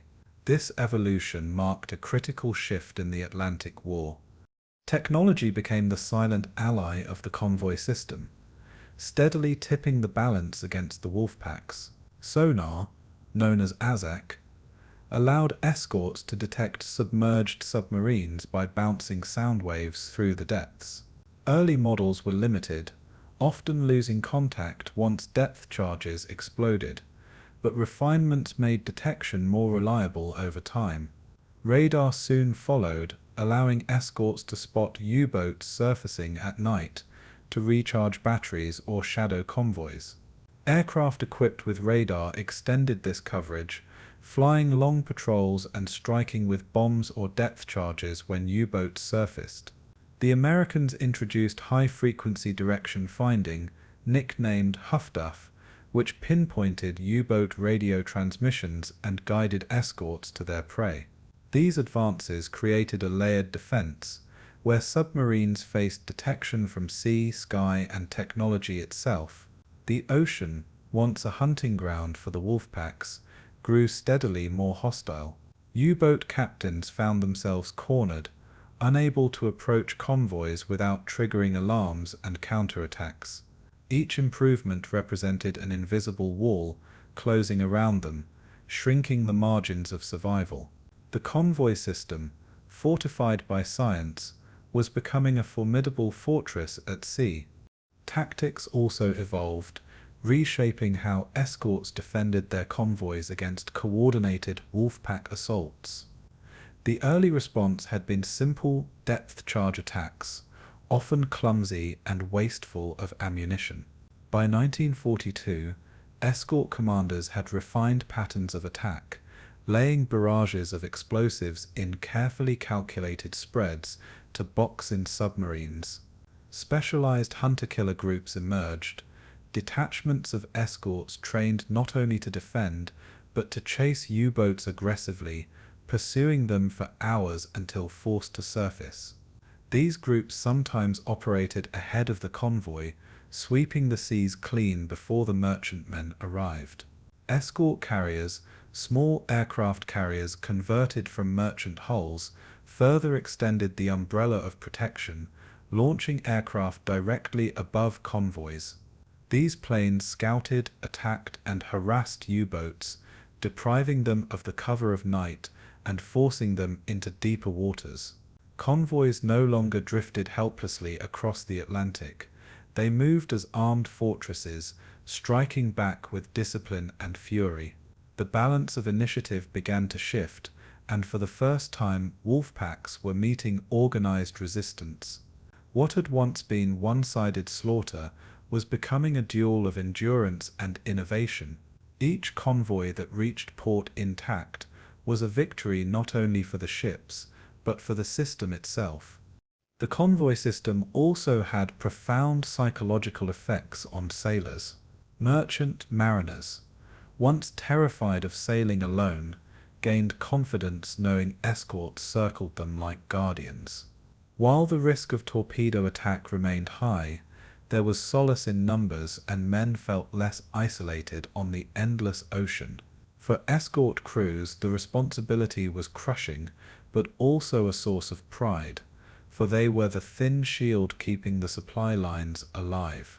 The camaraderie between ships grew strong, forged by shared danger and long nights under storm and attack. Each successful defense added to the morale, proving that the U-boats could be beaten.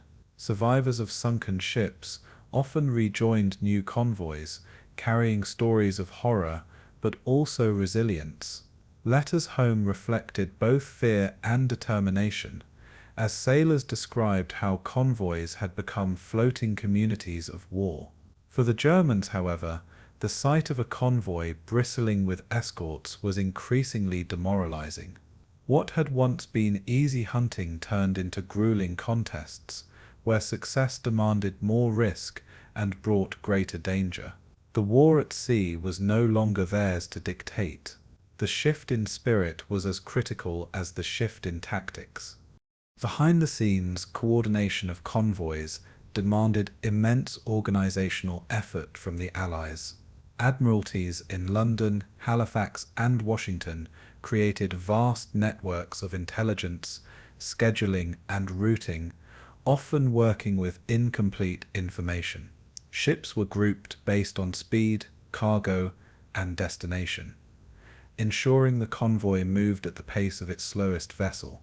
Timing was crucial, as convoys had to avoid known U-boat patrol lines or risk ambush. Meteorologists contributed, forecasting storms that could conceal or disrupt Wolfpack attacks.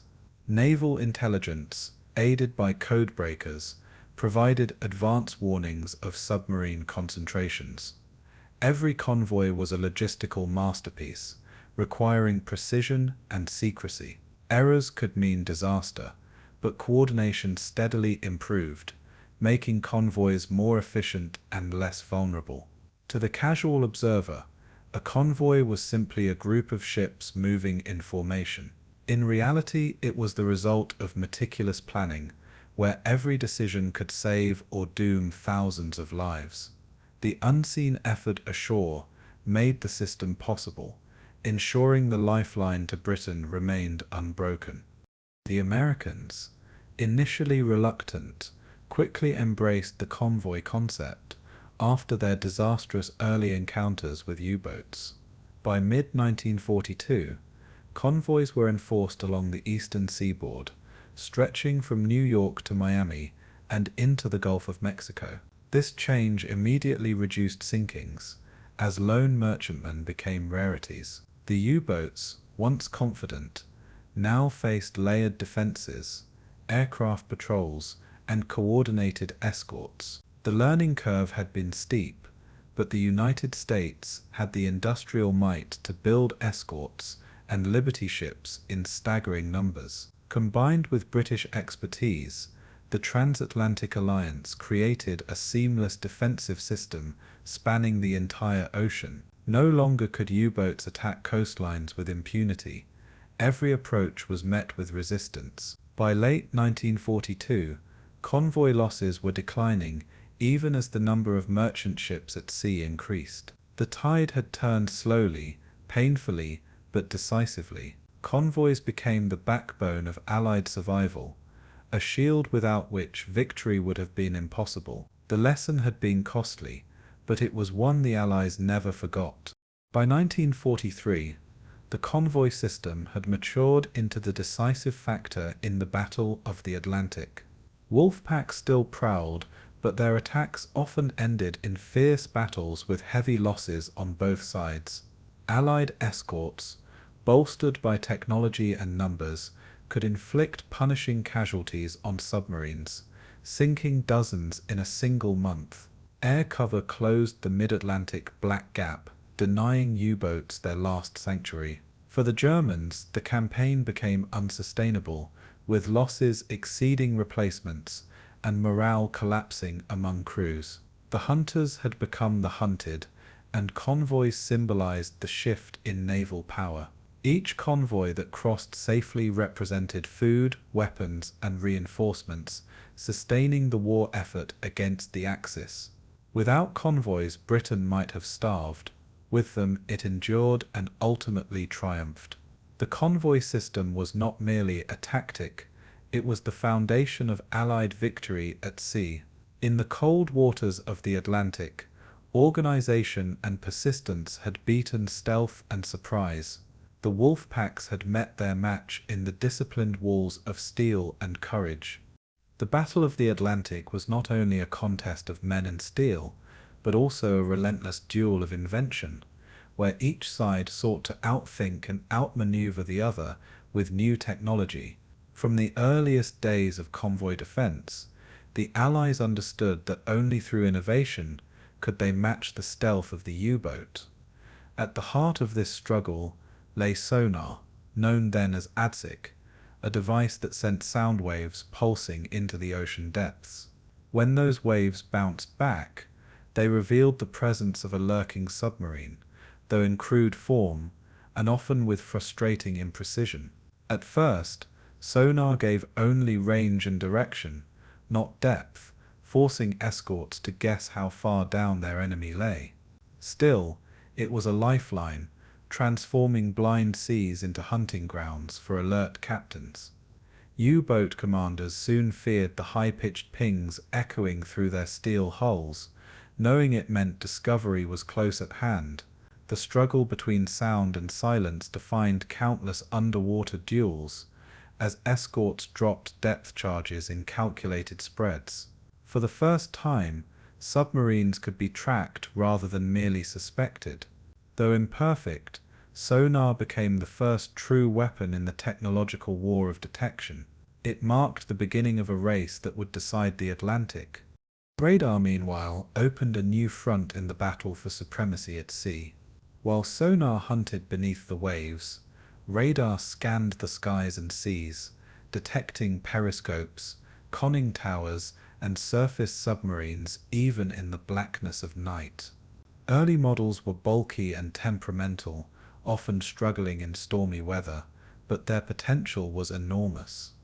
By 1941, radar sets mounted on escorts and aircraft began to reveal the Wolfpacks that once stalked with impunity.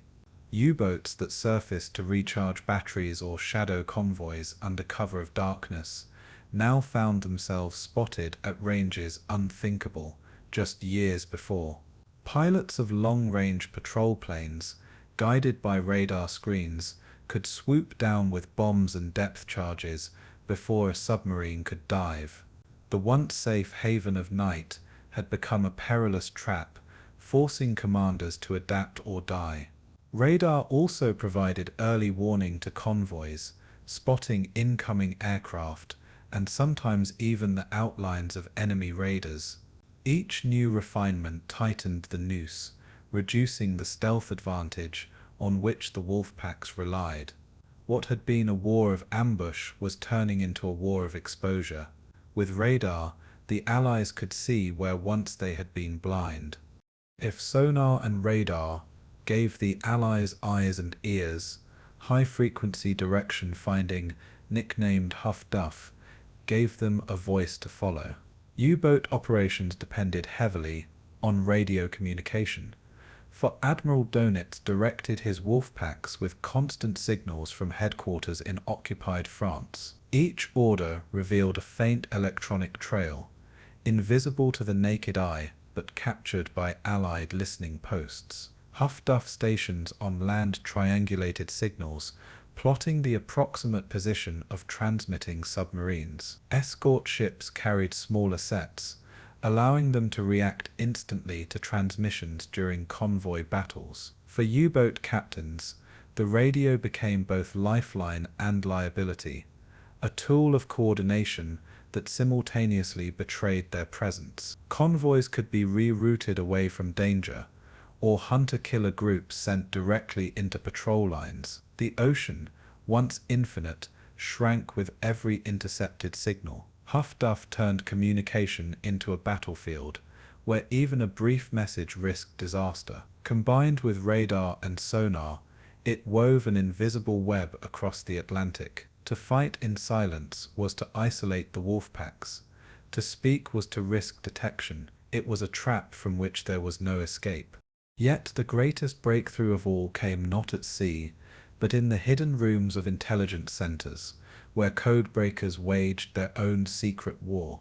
The German Navy's Enigma machine, with its shifting ciphers, was believed unbreakable, and for years it kept Allied commanders blind to U-boat intentions. But mathematicians, linguists and cryptanalysts at Bletchley Park in Britain bent their minds to the problem with relentless focus. They built machines, called bombs, designed to unravel the permutations of Enigma with astonishing speed. Success came slowly, but when the first U-boat signals were decrypted, it changed the war overnight. Suddenly convoys could be routed away from danger before Wolfpacks closed in. Hunter groups could be vectored straight into submarine patrol lines. Each cracked message was a silent victory, unknown to the men at sea, but decisive nonetheless. The project, codenamed U-Ultra, was among the greatest secrets of the war. Its influence extended far beyond the Atlantic,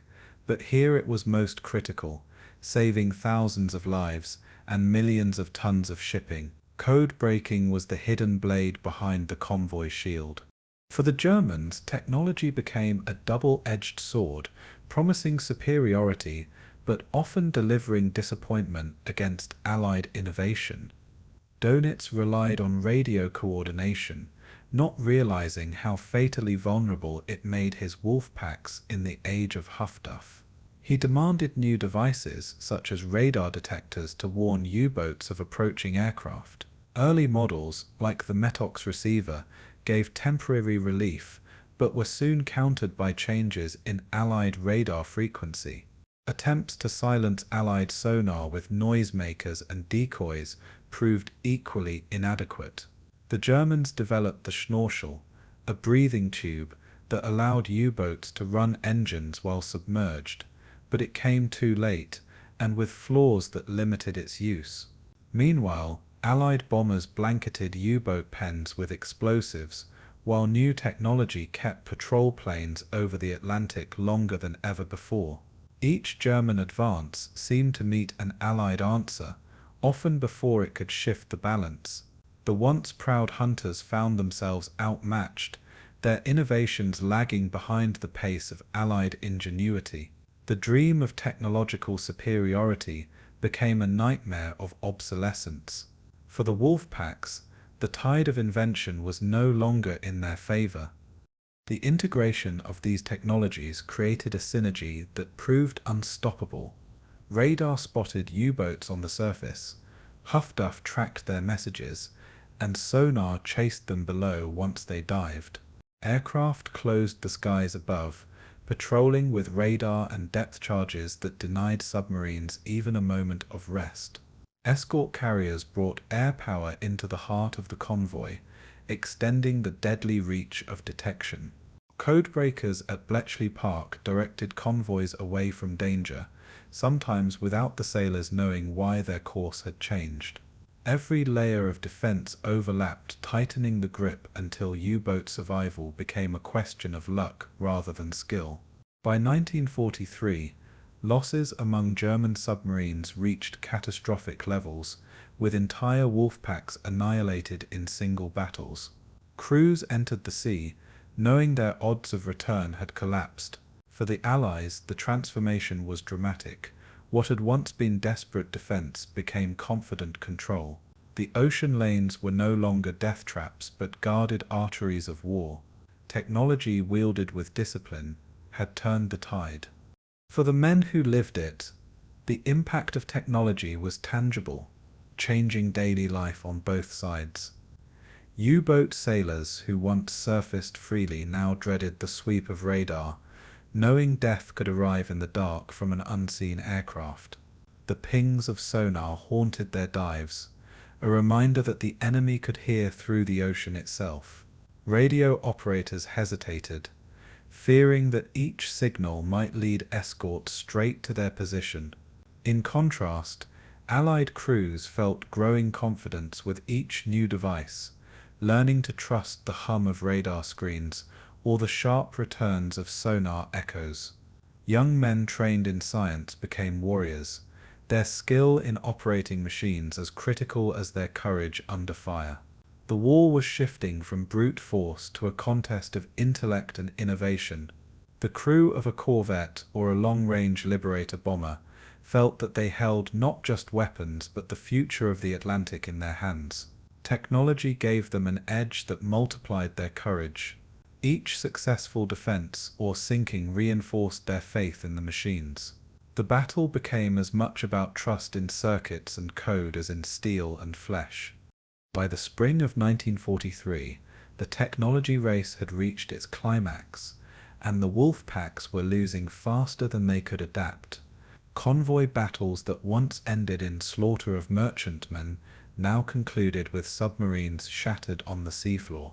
U-boat losses mounted at unsustainable rates, sometimes 20 or more in a single month. Dönitz, once the architect of victory, admitted that his strategy could not withstand the combined assault of radar, sonar, Huffduff, and U-Ultra. The hunter had become the hunted, pursued across an ocean that no longer offered shadows to hide in. For the Allies, this was the moment when desperation turned to dominance, when the sea lanes became safe enough to sustain the full weight of war. Behind every victory stood a network of machines, scientists, and analysts who had made the impossible possible.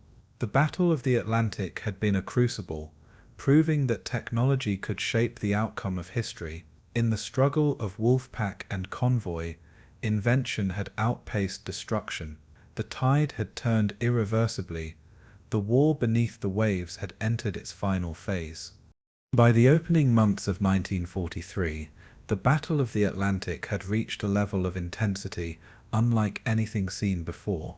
Convoys stretched across the ocean like lifelines, carrying food, oil, ammunition, and troops that kept Britain alive and prepared America's strength for the liberation of Europe.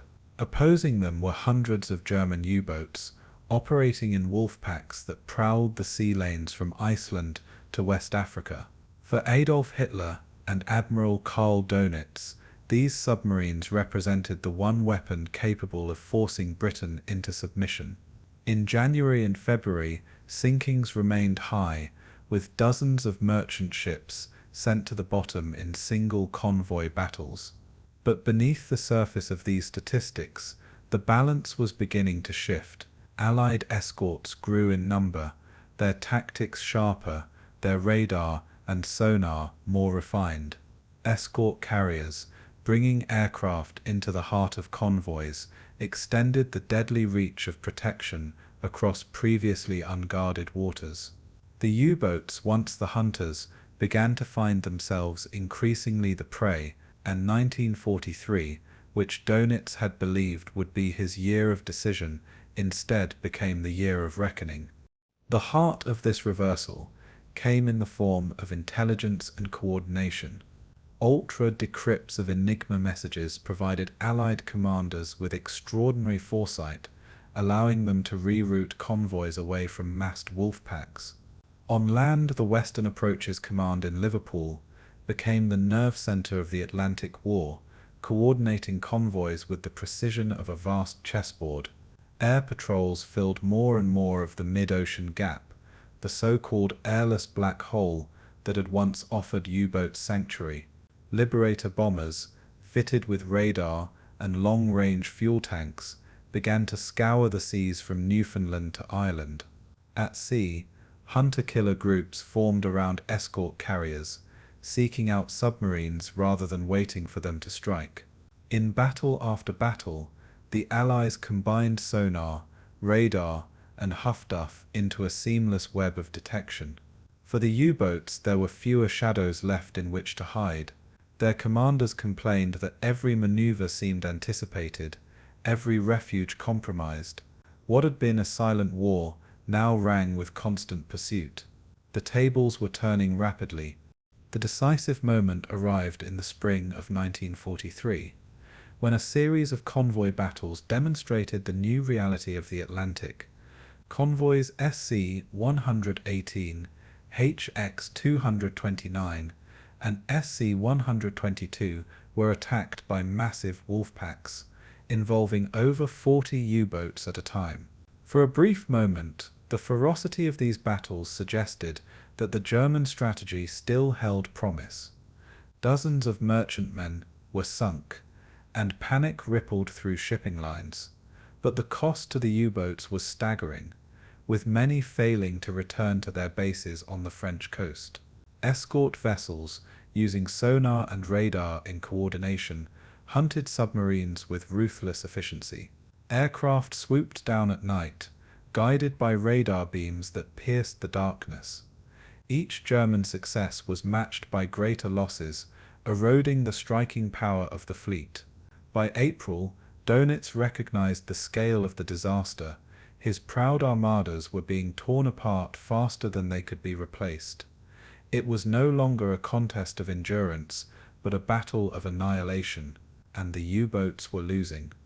May 1943 became known as the Black May of the German U-boat arm, the month when the tide finally and irrevocably turned. In that single month, 41 U-boats were destroyed, their wrecks littering the seabed of the North Atlantic. The losses represented nearly a quarter of the operational fleet, a blow from which recovery was nearly impossible. Convoys like ONS-5 demonstrated the full effect of Allied superiority. In that battle, 43 U-boats attacked relentlessly, but only 12 merchantmen were lost, while 6 submarines were sunk and many more damaged. The lesson was unmistakable. The Wolfpack, once feared as an unstoppable predator, had been broken by the combined strength of technology, intelligence, and coordination. Survivors of the battles returned to their bases at Lorient, Brest, and Saint-Nazaire, with crews shaken and morale shattered. Dönitz faced a grim reality, forced to withdraw his boats temporarily from the North Atlantic. The dream of starving Britain into submission had collapsed in the roar of depth charges. The hunters had become the hunted. The consequences of Black May extended beyond the battlefield into the very heart of German strategy. Dönitz had staked his career and reputation on the Wolfpack doctrine, believing massed submarines could overwhelm even the best protected convoys. But the mathematics of loss now outweighed the promise of victory. Each U-boat sunk meant dozens of trained men gone, their expertise irreplaceable. The training pipelines could not keep pace, and new crews arrived inexperienced, vulnerable, and ill-prepared for the deadly gauntlet awaiting them. Hitler, frustrated by the failures, pressed for new technological solutions like the Type XXLO U-boat, a revolutionary design that promised restored superiority. Yet these innovations were years away, and the immediate crisis demanded answers that Dönitz could not provide. The prestige of the U-boat arm, once the pride of the Reich, was now in question. For the Allies, the shift in momentum was undeniable. The lifeline across the Atlantic was secure, ensuring that men, weapons, and supplies would flow without interruption. The strategic balance of the entire war was shifting. For the sailors who fought these battles, the turning point of 1943 was lived in moments of terror and relief. Allied merchant seamen, once resigned to high losses, began to sense that survival was finally on their side. The sight of escort carriers overhead, and the sound of radar operators calling out contacts gave them confidence in voyages once considered doomed. Escort crews grew more aggressive, chasing sonar echoes with relentless determination. In contrast, U-boat sailors faced nights filled with fear, hunted by machines that seemed to know their every move. Survivors' testimonies spoke of claustrophobic dives, hulls creaking under pressure, and the dread of depth charges rolling into the sea above. For many, the knowledge that the odds of returning home were diminishing each month drained morale. Even Dönitz admitted privately that his men were being slaughtered in a battle they could no longer win. The human toll was immense, felt in every sinking and every silent patrol that never returned. The war beneath the waves had entered its darkest hour. The Allies capitalized on their triumph with renewed vigor, pressing the advantage that technology and coordination had delivered. Shipyards in America launched Liberty ships faster than they could be sunk, swelling the convoys with supplies that fueled the Allied war machine. Naval escorts multiplied, their crews seasoned by years of experience and hardened by success. Aircraft carriers prowled the Atlantic with growing confidence, their squadrons sweeping away any submarine bold enough to surface. Intelligence centers hummed with intercepted signals, decrypting messages that gave convoys a near-clairvoyant awareness of danger. Each successful voyage across the Atlantic strengthened the Allied armies preparing for the invasion of Europe. By contrast, German shipyards struggled under constant bombing, their ability to replace lost submarines crippled. The strategic initiative had slipped beyond Dönitz's grasp. His Wolfpacks, once the terror of the seas, now limped back to base under constant attack. The Atlantic, once contested, was becoming an Allied stronghold, and the outcome of the wider war was now inevitable. The turning point of 1943 in the Atlantic was more than a naval victory. It was the hinge of global strategy. With secure sea lanes, the Allies could amass overwhelming force for Operation Overlord, the invasion of Normandy in 1944. Tanks, planes, men, and fuel crossed the ocean in safety, transforming Britain into a springboard for liberation. In the Mediterranean, supplies flowed unimpeded to support campaigns in Italy. For the Soviets, the relief was immense, as Lend-Lease convoys to Murmansk and Arkhangelsk delivered desperately needed equipment. The U-boat Menace, once feared as capable of altering the war's outcome, had been contained. For Germany, the dream of strangling Britain had died beneath the waves of the Atlantic. For the Allies, the victory was proof that persistence, science, and coordination could triumph even in the face of mortal peril. The Battle of the Atlantic was not over, but its outcome was decided. The Wolfpacks had been broken, and the tide of war had turned. May 1943 entered history as the month when the U-boat arm met its reckoning on the cold, unforgiving waters of the Atlantic. For nearly 4 years, German submarines had stalked Allied shipping with ruthless precision, carving out what Dönitz believed would be the decisive campaign of the war. But in May, the hunters found themselves relentlessly pursued, cornered, and destroyed at a rate that shocked even their most seasoned commanders. In that single month, 41 U-boats were lost, each with crews of 50 or more men, swallowed by the ocean's depths. These losses represented nearly 1/4 of the operational fleet, an unsustainable hemorrhage that could no longer be hidden from Hitler or the German public. Convoy ONS 5 stood at the center of this catastrophe, a running battle in which more than 40 U-boats descended on a slow-moving Allied column. At first, sinking seemed to vindicate the Wolfpack tactic, but the escorts, armed with radar, sonar, and aircraft, struck back with a fury. 6 submarines were sunk in one convoy battle alone, and many others limped home battered, leaking, and defeated. In Liverpool, Western Approach's command marked the turning tide with grim satisfaction, knowing the balance had permanently shifted. For the first time, the Allies had the confidence that the U-boats could be not merely resisted, but destroyed outright. Black May marked the breaking of the Wolfpacks. The intensity of convoy battles during Black May revealed just how far Allied technology and coordination had come. Long-range aircraft, once absent from the vast central Atlantic, now closed the air gap with squadrons of Liberators and Sunderlands sweeping the seas. Radar operators tracked periscopes at night, their screens glowing as signals revealed the positions of predators who once thought themselves invisible.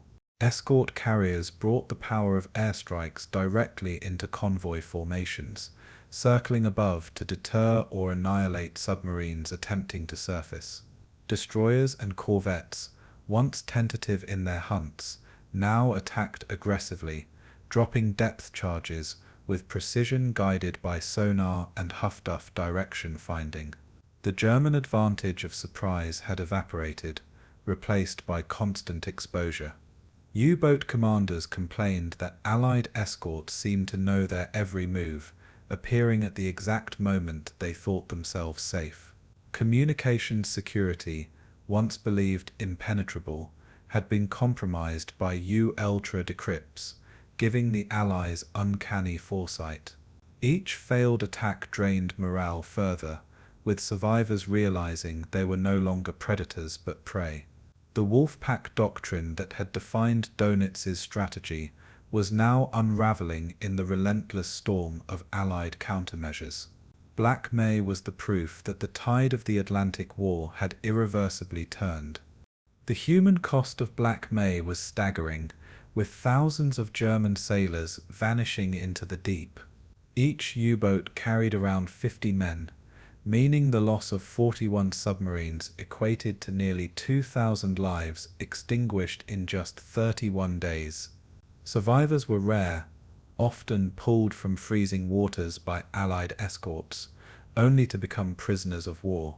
Their testimonies revealed the sheer terror of the hunts, hulls buckling under depth-charged shockwaves, batteries failing as toxic fumes filled compartments, and morale crumbling under constant attack. Men lived in darkness, sweat dripping as the boat groaned and shuddered, waiting for the explosion that might tear it apart. Even when they surfaced, the ocean sky was no longer safe, as Allied aircraft swooped with merciless efficiency.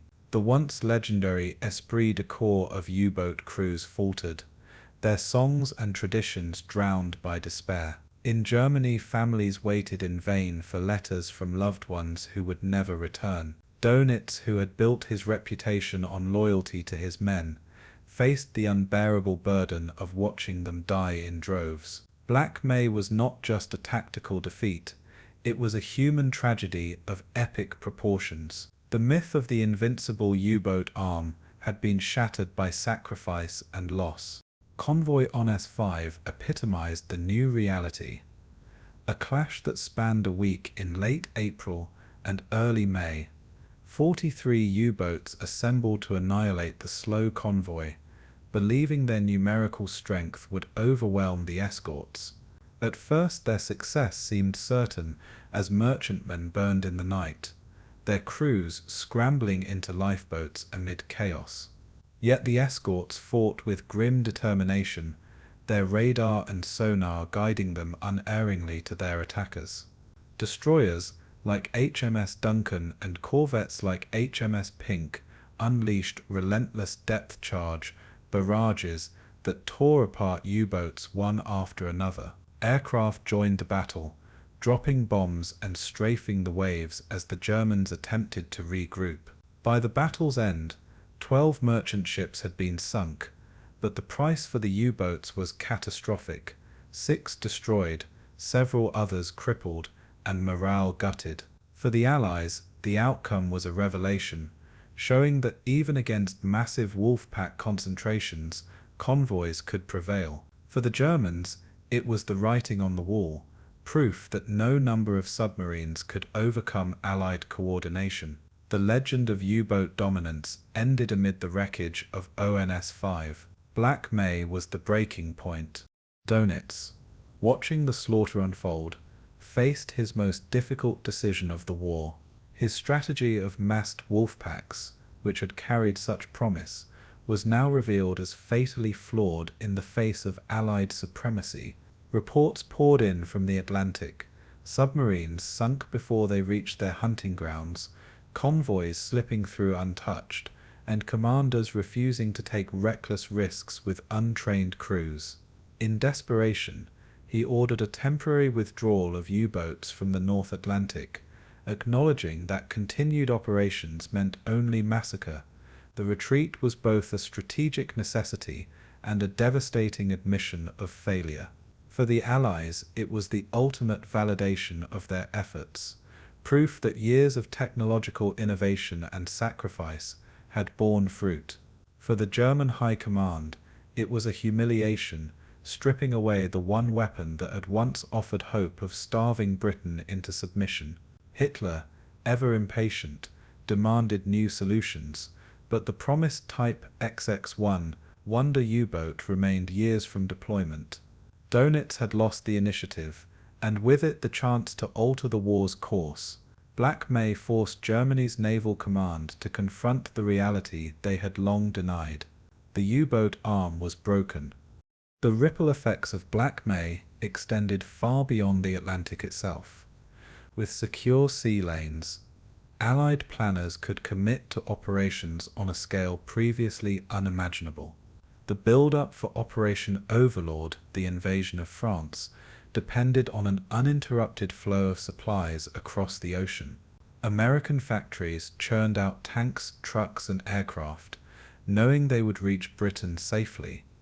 Convoys carried not only weapons, but also the soldiers who would storm the beaches of Normandy. Simultaneously, the Mediterranean campaign gained momentum, supplied by shipping no longer threatened on a massive scale. The Soviet Union, too, benefited as Arctic convoys delivered tanks and food to Murmansk and Arkhangelsk. The survival of these convoys, once considered doubtful, became routine by late 1943. The Allies no longer fought merely to survive, they fought to prepare for victory, and Black May had made that possible, turning the tide of the entire global war. For German sailors, the psychological blow of Black May was lasting and devastating. Veterans who had once set out with confidence now returned haunted, warning recruits of the near certainty of death. Training schools attempted to instill discipline, but the truth spread quickly. The Atlantic was a graveyard, and U-boat crews were walking into a slaughter. Letters from home spoke of grief and fear, as entire towns lost sons to the unforgiving sea. Even propaganda films, once filled with triumphant imagery of U-boat hunters, fell silent in the face of undeniable disaster. Dönitz appealed for loyalty, declaring his men martyrs for Germany's survival, but the mystique had vanished. The myth of invincibility was replaced by the grim arithmetic of annihilation. For the Allies, the sight of surrendering U-boat crews underscored the turning tide, proof that the once feared predators were broken men. The sea itself seemed to belong to the Allies now, their convoys marching west to east in an endless parade. Black May had turned courage into futility for Germany's submariners, and the war beneath the waves would never be the same again. In the final reckoning, Black May was not just a month of battles, but a decisive pivot in the history of the Second World War. Never again would the U-boats hold the upper hand in the Atlantic. Though they continued to fight, and though new technologies promised miracles, the momentum had shifted permanently. The Allies controlled the seas, ensuring the flow of men and material that would crush Hitler's empire. For Germany, the loss of the U-boat arms dominance marked the failure of a grand strategy that had once promised victory. For the world, it proved that persistence, innovation, and sacrifice could overcome even the deadliest of threats. 41 wrecks at the bottom of the Atlantic told the story of ambition destroyed by reality. Thousands of men perished, their boats entombed beneath the waves, victims of a strategy that had run its course. Black May was the death knell of the Wolfpacks, the moment the tide turned for good, and it stands as one of the most decisive months in the entire war, when history itself changed course beneath the grey Atlantic sky.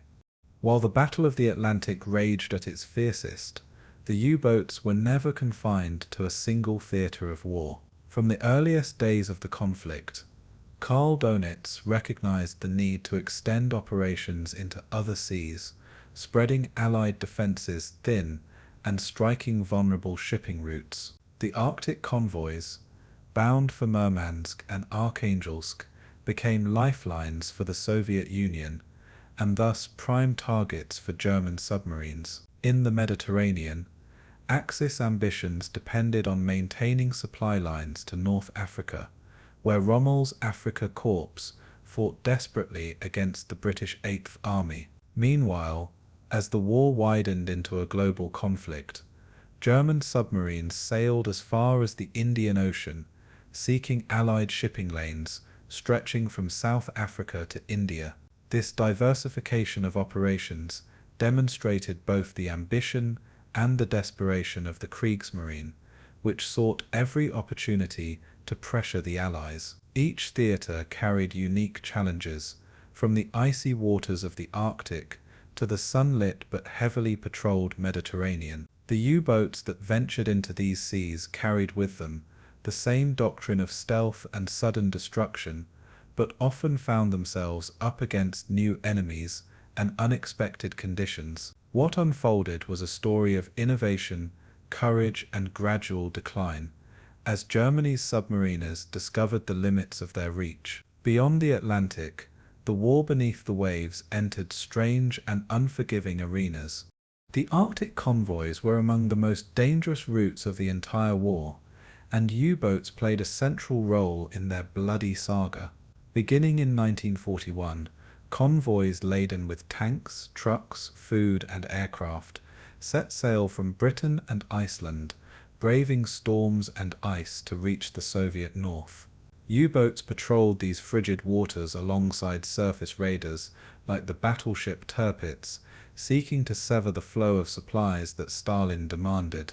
The submariners faced not only Allied escorts, but also nature itself, with sub-zero temperatures, freezing periscopes, and ice choking the decks. Convoy PQ-17 in 1942 became infamous, when fear of a German surface attack led to dispersal, and U-boats picked off merchantmen in a feeding frenzy. German submarines believed these Arctic routes could cripple the Soviet war effort if attacked relentlessly. Yet Allied persistence, reinforced by escorts and air cover from Russia's northern bases, gradually reduced the U-boats' impact. Losses among submarines increased as convoys grew stronger and more coordinated. Survivors spoke of icy waters killing men within minutes, if forced to abandon ship, making rescues rare and terrifying. The Arctic campaigns revealed the brutal extremes of submarine warfare. For Germany, it was a theatre of opportunity, but also one of attrition and bitter cold. The Mediterranean presented a very different set of challenges for U-boat crews. The narrow sea lanes between Italy and North Africa were critical for supplying Rommel's forces, and Dönitz dispatched submarines to intercept Allied convoys moving through Gibraltar and toward Malta. Here, submariners confronted clear, shallow waters that made concealment difficult, as the Mediterranean was far less forgiving than the vast Atlantic. Allied air power blanketed the region, with patrols flying from Malta, Egypt, and Gibraltar, leaving U-boats vulnerable each time they surfaced. Despite these dangers, German submarines achieved notable successes, sinking merchantmen and warships alike, disrupting vital supply lines. Yet the Mediterranean was also where U-boat losses mounted heavily, with many crews destroyed by depth charges dropped from corvettes and aircraft in waters too shallow to allow escape. The experience of these crews was one of constant pressure, hunted day and night by vigilant enemies. Survivors recalled the sense of fighting in a glass aquarium, where every movement seemed exposed. The Mediterranean theatre became a graveyard for many U-boats, even as they fought with determination.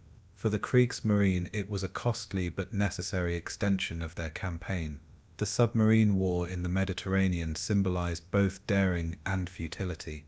Farther afield, the Indian Ocean became a surprising theatre for U-boat operations. From 1942, flotillas of submarines sailed thousands of miles from European bases to strike Allied shipping routes linking the Middle East, India, and Australia. These voyages were long and perilous, demanding endurance and careful navigation through waters patrolled by British and Commonwealth forces. The submariners who reached the Indian Ocean found rich hunting grounds, with convoys often lightly defended and merchant ships sailing independently. U-boats prowled near the Cape of Good Hope off Madagascar, and along the Indian coast, sinking freighters that carried vital resources for the Allied war effort. Cooperation with the Japanese added a strange dimension to these campaigns, as German submarines occasionally coordinated with their Axis partners in Asia. The Indian Ocean offered temporary respite from the heavy losses of the Atlantic, but Allied defenses quickly adapted, dispatching escort carriers and patrol aircraft to close the gap. By 1944, the tide had turned even here, as submarines faced the same deadly mix of radar, air patrols, and hunter-killer groups. The dream of a second Atlantic in the Indian Ocean faded, replaced by more wrecks scattered across warm seas. Beyond Europe, the war was no kinder to Germany's submariners. Distance only delayed defeat. The extension of U-boat warfare beyond the Atlantic was as much psychological as it was strategic. Hitler demanded that no corner of the globe be free from German reach, a vision that forced submariners into campaigns that often stretched their endurance to the breaking point. In the Arctic, the cold tested their equipment and humanity. In the Mediterranean, the constant visibility stripped away stealth, and in the Indian Ocean, the distances strained logistics and morale. Yet for all these hardships, the submariners pressed on, believing their actions could alter the course of the war. Every convoy they disrupted meant delayed tanks, aircraft, or food, a hope that gave purpose to their suffering. But the larger strategic picture showed diminishing returns. The Allies, with vast industrial power and a global navy, could absorb losses that once would have crippled them. For every ship sunk in distant seas, 2 more were launched from American yards. Submarine warfare had become an equation of diminishing effectiveness. The expansion of the battle spread thin the Kriegsmarine's most valuable weapon. Beyond the Atlantic, the limits of Germany's naval reach became starkly clear. The experiences of U-boat crews in these far-flung theaters also reflected the diversity of the war itself. In the Arctic, they fought against nature's wrath as fiercely as against the Allies. In the Mediterranean, they lived under skies constantly buzzing with enemy aircraft, a reminder of Allied air superiority. In the Indian Ocean, they encountered new cultures and unfamiliar seas, far removed from the European struggle. Each mission carried with it stories of bravery, despair, and endurance, tales that echoed the larger saga of the U-boat war. Men froze at their stations in Arctic waters, sweated under tropical suns, and bled beneath depth-charge attacks in every corner of the globe. They sailed for months without seeing land, surviving on dwindling rations and stale air recycled through their submarines. Their sacrifices highlighted the universality of war, fought across every climate and geography. For the Allies, the global reach of the U-boats was a constant reminder of the danger lurking beneath the seas. Yet the very breadth of these campaigns stretched German resources beyond sustainability. In extending their war everywhere, the U-boats had overreached themselves. Strategically, the expansion of U-boat operations beyond the Atlantic failed to produce the decisive results Dönitz had envisioned. The Arctic convoys continued, delivering tanks and food to the Soviet Union despite heavy losses. In the Mediterranean, the Axis eventually lost North Africa, proving that U-boat interference could not compensate for Allied superiority. In the Indian Ocean, disruptions were temporary, and by 1944, the Allies sailed with impunity once more. Each theatre consumed precious boats and crews that might have been concentrated in the Atlantic, the only battlefield where Germany had once held an edge. Historians later argued whether Dönitz's decision to spread his fleet thin accelerated the collapse of the U-boat campaign. For the men who fought and died in distant seas, the question was irrelevant. They did their duty where ordered, often without seeing the larger picture. Yet the results were clear. The Wolfpacks that once terrorized the Atlantic could not replicate their success elsewhere. The extension of submarine warfare revealed not strength, but weakness. It showed the slow, inevitable decline of Germany's undersea war. In the final analysis, the story of U-boat operations beyond the Atlantic reflects the rise and fall of Germany's naval ambition. It began with daring, as submarines surged into new waters to strike at vulnerable convoys. It continued with sacrifice, as men fought and died in hostile seas far from home. And it ended with futility, as the Allies adapted, overcame and secured their global supply lines. The Arctic, Mediterranean, and Indian Ocean campaigns remain testaments to the courage of the crews and the desperation of the strategy.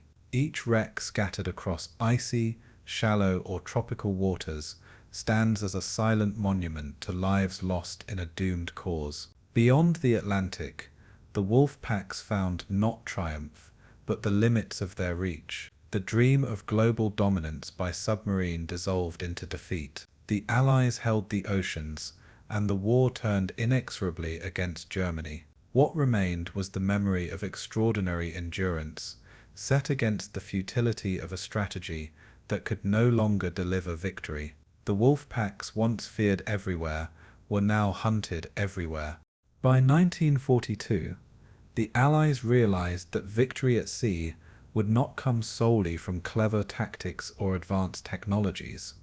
Instead, it would come from the raw power of industrial might, churning out ships faster than the U-boats could sink them. Central to this strategy was the American shipbuilding program, most famously embodied in the Liberty ships. These standardized cargo vessels, designed for rapid construction and mass production, became the backbone of Allied logistics. Built in civilian shipyards using assembly line methods, they transformed maritime supply into an unstoppable flood. Where Germany could sink 10 ships, America could build 20 replacements. This imbalance shifted the arithmetic of the Atlantic, tilting it decisively against the Wolfpacks. The Liberty ships were not glamorous. They were boxy, slow, and utilitarian, yet each one carried tanks, aircraft, food, and ammunition vital to sustaining the war effort. They symbolized how industry became as important as battlefield victories. And they proved that Germany's undersea campaign could not overcome sheer numerical superiority. The Liberty ship program began with skepticism, but soon it astonished the world with its scale and speed. Using prefabricated sections, workers could assemble ships in record time, some in less than 2 weeks from keel laying to launch. Entire shipyards were devoted to this task, employing tens of thousands of men and women, including many who had never worked in heavy industry before the war. Training was rapid, the processes simplified, and the production lines relentless. By the end of the war, over 2,700 Liberty ships had been built, a staggering number that dwarfed U-boat successes. Even when submarines claimed victories against convoys, the losses were quickly absorbed, with replacement ships already sailing from American yards. Germany's hope of starving Britain into submission collapsed under this flood of steel and manpower. Shipbuilding became a theatre of war in itself, where riveters, welders, and engineers were as essential as soldiers and sailors. The Allies turned industry into a weapon, one that could not be hunted down by torpedoes. Every new Liberty ship was a victory against the Wolfpacks. It was an industrial miracle, and it saved the Atlantic lifeline. The impact of the Liberty ships was not only in numbers but also in what they carried. Each vessel could haul thousands of tons of cargo, including vital food shipments to Britain, fuel for Allied fleets, and military equipment destined for multiple fronts. Without them, the D-Day invasion of Normandy, the North African campaign, and the rearming of the Soviet Union would have been impossible. The ships transported jeeps, Sherman tanks, locomotives, and aircraft parts across oceans infested with U-boats. They also carried soldiers, millions of them, who would fight in Europe, Africa, and Asia. In this way, the Liberty ships became arteries of war, pumping life into the Allied military machine. Every safe crossing reinforced the Allied advance, while every sinking became a temporary setback quickly corrected. The Germans recognized this, targeting convoys with relentless determination. Yet the balance of supply always tipped in favor of the Allies, who had embraced mass production with unmatched energy. Liberty ships became the logistical lifeline of global war. They carried not only material, but also hope, and their presence ensured that Allied strategy remained viable. The Allied war machine was more than just Liberty ships. It was a system of production that spanned continents. American shipyards launched not only cargo ships, but also escort destroyers, aircraft carriers and tankers. British yards continued to build merchantmen and naval escorts, while Canadian shipbuilders added corvettes and freighters to the fleet. This combined output created redundancy and resilience, making it impossible for U-boats to impose the decisive blockade Dönitz envisioned. Factories produced radar units, sonar sets, and depth charges at a pace that ensured every new convoy had stronger defences. Airfields across Britain and Iceland filled with long-range patrol aircraft, supported by industrial output of bombers like the B-24 Liberator. The cumulative effect was overwhelming. Submarines faced not only more targets but also better protected ones, escorted by warships bristling with sensors and weapons. The Allied war machine was a web of factories, shipyards, and logistical planning, coordinated with precision. It was war fought by engineers, planners, and labourers, as much as by admirals and generals, and it was this industrial onslaught that crushed the Wolfpacks. The scale of the Allied shipbuilding program highlighted a stark contrast between Germany and its enemies. The United States could mobilize resources across an entire continent, drawing on iron from Minnesota, oil from Texas, and labor from every state, Britain. Despite suffering bombings and shortages, maintained steady production, reinforced by supplies from the Commonwealth. Canada, though smaller, punched far above its weight, launching thousands of ships from Halifax, Vancouver, and other ports. Germany, in contrast, lacked both the industrial depth and the raw materials to compete. U-boat construction never matched the pace of Allied replacements, and the introduction of advanced types like the Type 61 came far too late. Hitler's economy was geared toward land war, leaving the Kriegsmarine underfunded and under-resourced. The Liberty ship program exposed this imbalance brutally. Where Germany built a handful of boats, America built a fleet. Where Germany lost trained sailors, America trained thousands more shipbuilders and seamen. The equation was decisive. The Allies were fighting a war of attrition, and they had the numbers to win it. Behind every Liberty ship was a story of labor and determination. In shipyards across America, men and women worked around the clock, welding steel plates, riveting sections, and painting hulls. The workforce was diverse, including African Americans, women in roles traditionally denied them, and immigrants eager to support the war effort. Their labor blurred the line between civilian and soldier, as they knew each vessel built was another step toward victory. Propaganda posters and newsreels celebrated their work, portraying shipbuilders as vital warriors on the home front. The pride they took in their accomplishments fueled morale, reminding the public that their hands were part of the fight. Launch ceremonies, where Liberty ships slid into the water draped in flags, became symbols of hope and perseverance.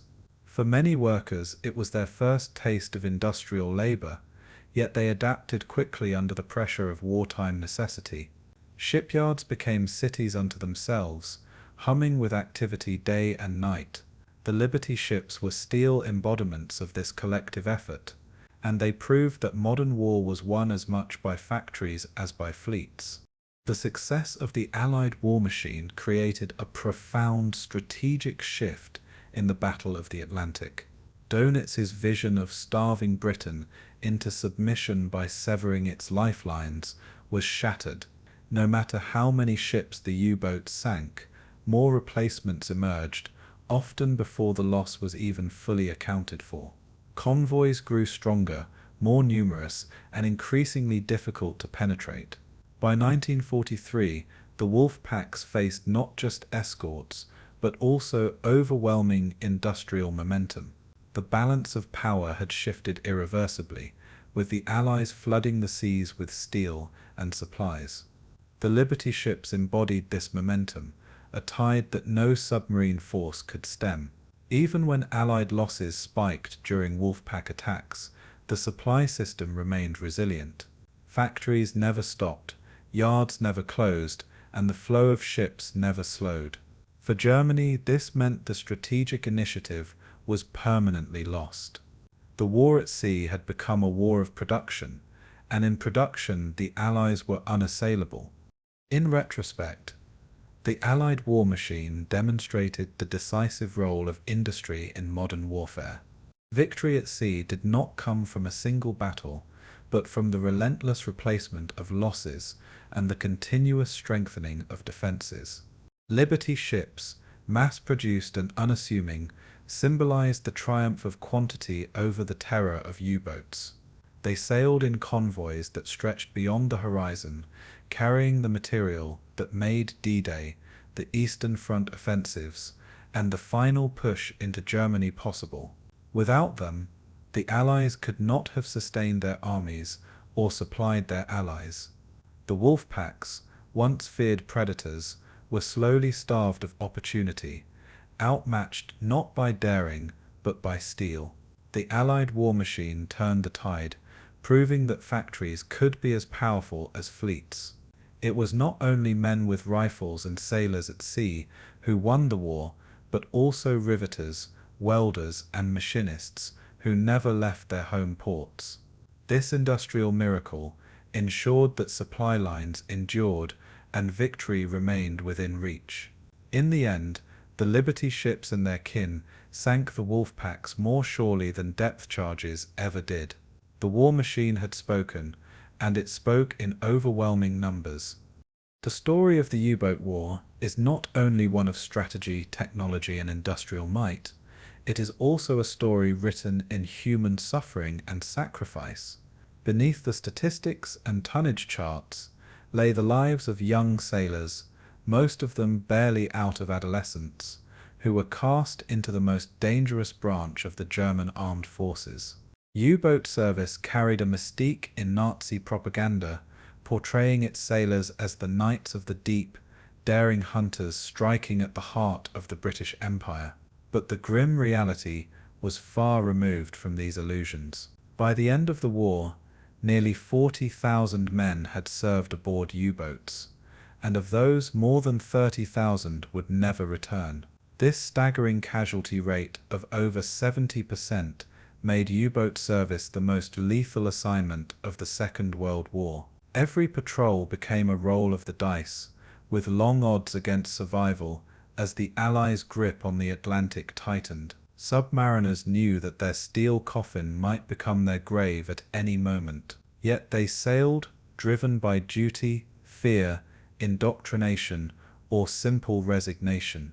Their fate became one of the greatest human tragedies of the war at sea.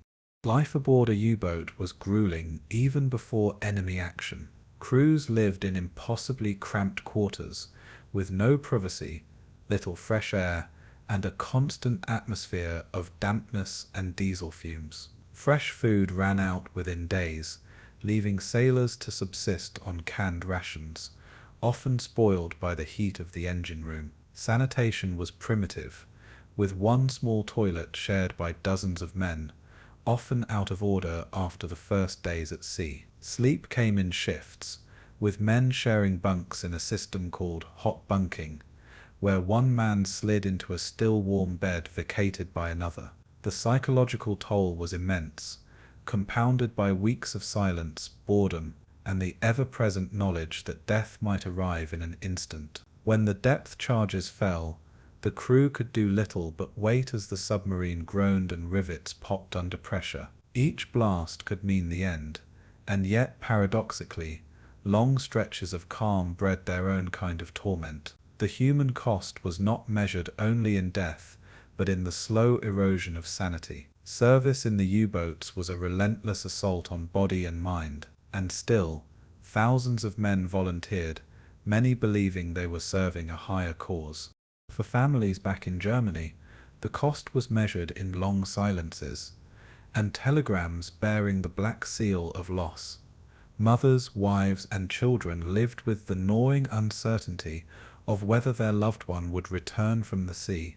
Unlike soldiers on land, whose fate might at least be known through captured letters or battlefield reports. U-boat crews often disappeared without trace.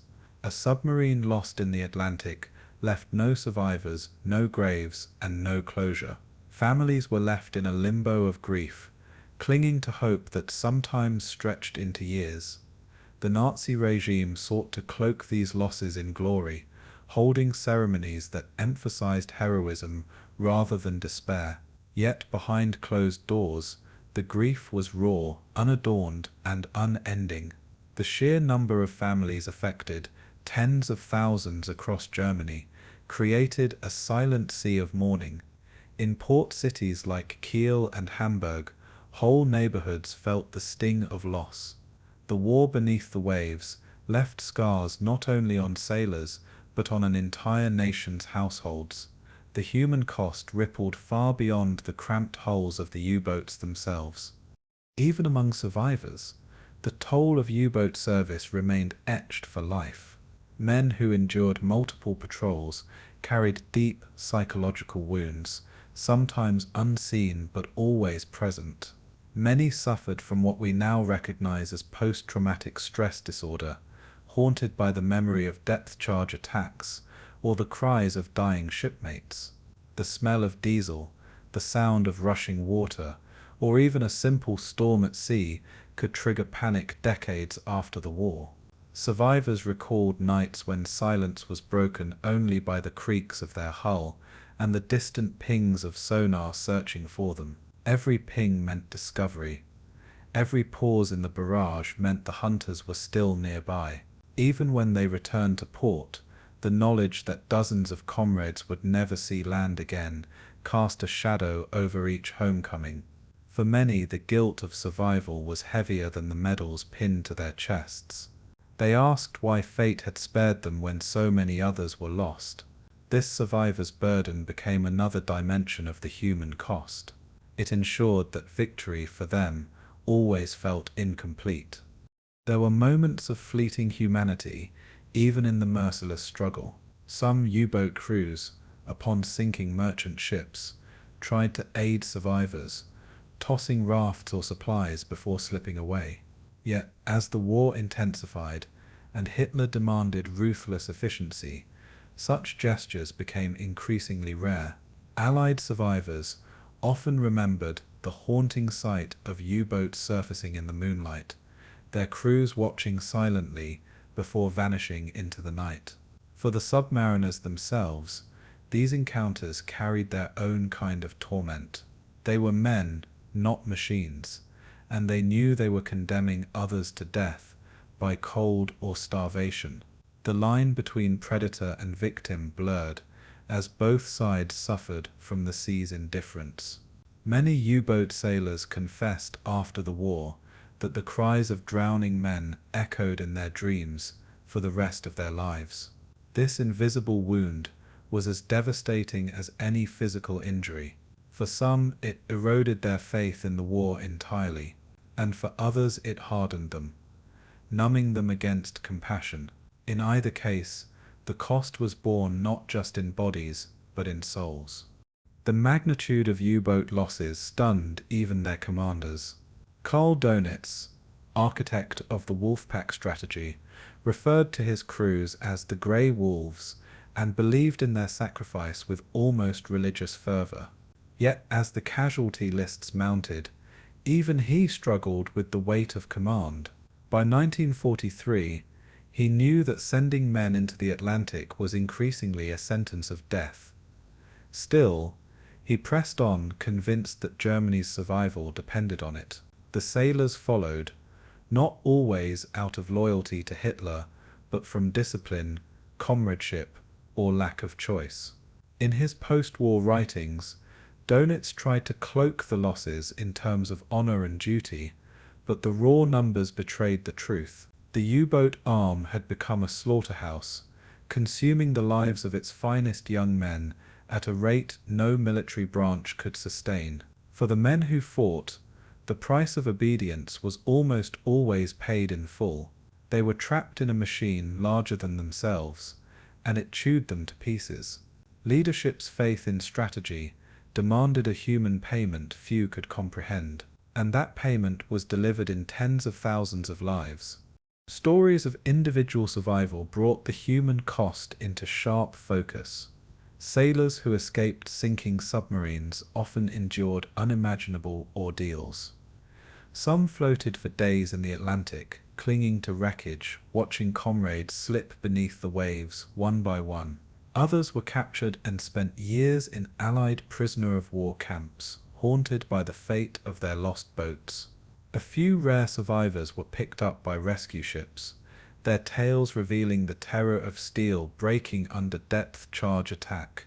One recalled the submarine shaking like a tin can as the explosions thundered around them, the air filled with the stench of oil and fear. Another described the moment of surfacing after hours of pursuit, the crew staggering on deck into the light, grateful simply to breathe again. These testimonies give voice to the thousands who perished silently beneath the sea. They remind us that behind every statistic was a beating heart, a life, a story cut short. The human cost was not abstract, it was personal, intimate, and endless, and its echoes still reverberate through history. In the end, the legacy of the U-boat war is inseparable from the sacrifice of its crews. They were young men caught between loyalty, indoctrination, and sheer circumstance, sent into a battle they could not win. Their death rate was unparalleled in modern warfare, a grim testament to the futility of Germany's strategy. For every Liberty ship launched, a U-boat crew faced the abyss. For every convoy that slipped safely across the Atlantic, another submarine was consigned to silence. The human cost was not measured only in lost lives, but in broken families, haunted survivors, and the wasted potential of a generation. It stands as a reminder that war is not only fought with steel and strategy, but with flesh and blood. The Wolfpacks may have been remembered for their menace, but their sailors paid the ultimate price for a campaign doomed from the start. History judges the strategy as flawed, but it remembers the sailors as men trapped in it. Their suffering adds a human face to the cold statistics of tonnage and sinkings, and it ensures that the story of the U-boats is, above all, a story of sacrifice. By 1943, as the U-boat fleet bled out in the Atlantic, Germany's naval engineers and command staff recognized that only a technological miracle could reverse the tide.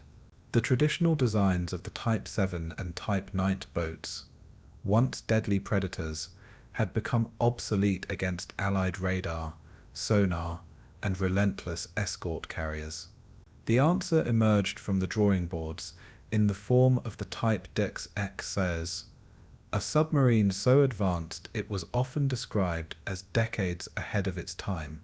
Nicknamed the Electroboot, it was designed not as a surface vessel that could submerge, but as a true underwater warship. Unlike earlier U-boats that relied heavily on surfacing to recharge batteries and maneuver, the Type decisive could remain submerged for prolonged periods, making it nearly invisible to Allied patrols.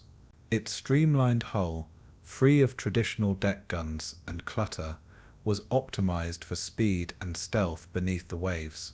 Engineers envisioned a vessel capable of cruising underwater faster than most destroyers could hunt it. The new design represented the culmination of lessons learned in blood across years of undersea combat. To German admirals, it promised a chance to restore the shattered myth of U-boat supremacy. To its sailors, it appeared as a faint glimmer of salvation in an otherwise hopeless struggle. The Type XX's innovations were revolutionary in every aspect of submarine warfare. Its batteries were almost 3 times larger than those of the Type 7, allowing it to remain submerged for 2-3 days at speeds that older boats could only achieve for brief moments. With a submerged top speed of 17 knots, it could outrun most Allied escorts while still underwater. This made traditional hunting methods, such as sonar-directed depth charge runs, far less effective. The streamlined hull reduced drag, while its snorkel system allowed diesel engines to operate, while the boat remained submerged at periscope depth. This meant the electroboot could cross entire oceans with minimal exposure on the surface. Its 6 forward torpedo tubes were reloaded by automated hydraulic systems, enabling it to fire 18 torpedoes in rapid succession, far more than the cumbersome reloading process of older models allowed. Theoretically, a single Type XX all could cripple an entire convoy before evading counterattack. Its advanced hydrophones and sonar equipment gave it a sharper ear beneath the sea, enhancing its ability to detect both prey and pursuers. In sheer design, the Type XX all was a glimpse of the future, a submarine built to dominate the depths, not merely survive them. Yet the brilliance of the electroboot was undermined by the grim realities of late-war Germany. By 1944, Allied bombing campaigns relentlessly targeted German shipyards, crippling production before it could gather momentum. Submarine construction was decentralized, with sections of Type Dixie-1 hulls built in inland factories and transported by rail to coastal yards for assembly. This modular approach was innovative, but riddled with flaws. Poor welding, shoddy construction, and rushed deadlines led to boats that leaked, malfunctioned, or required months of repair before they were seaworthy. Workers often lacked training, and shortages of skilled labor further compromised quality. The result was that many Type Dixie-1 boats never left their slips, condemned by the chaos of a collapsing Reich. For every submarine that neared completion, dozens languished unfinished, skeletons of steel waiting for resources that never came. Even the few completed units required extensive sea trials before becoming operational, and time was running out. The weapon that could have reshaped naval warfare remained largely a blueprint dream, strangled by Germany's industrial collapse.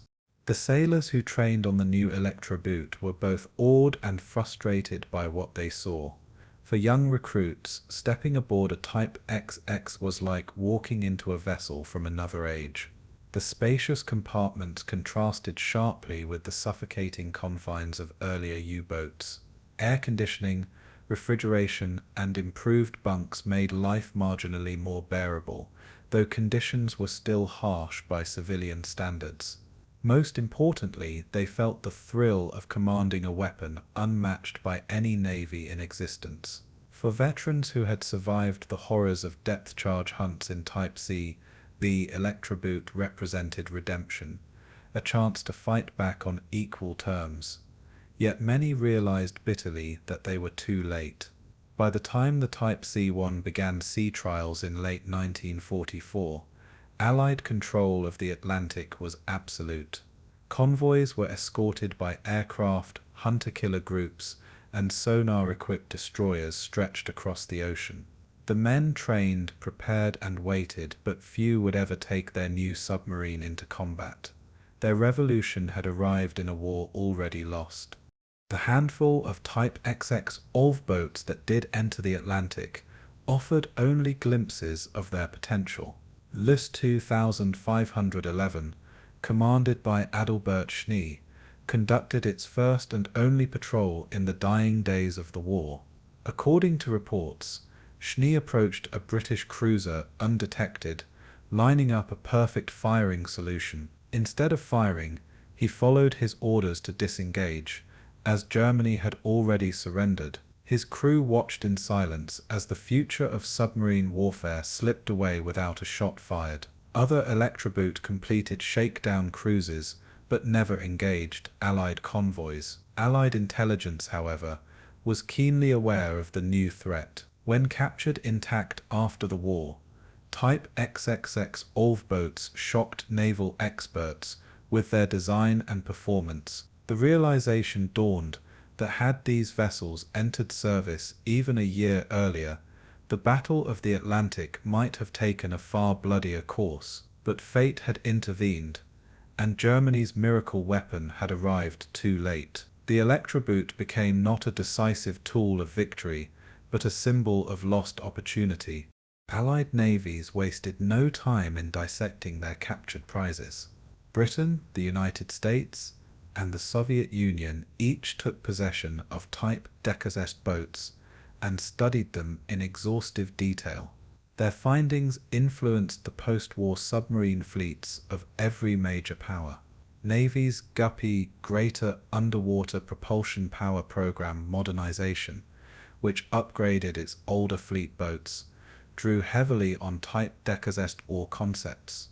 The Soviet Union, eager to match Western naval power, developed its Whiskey-class submarines by directly copying captured German technology. The Type decasive streamlined hull, snorkel, and emphasis on underwater speed became standard features in Cold War submarines.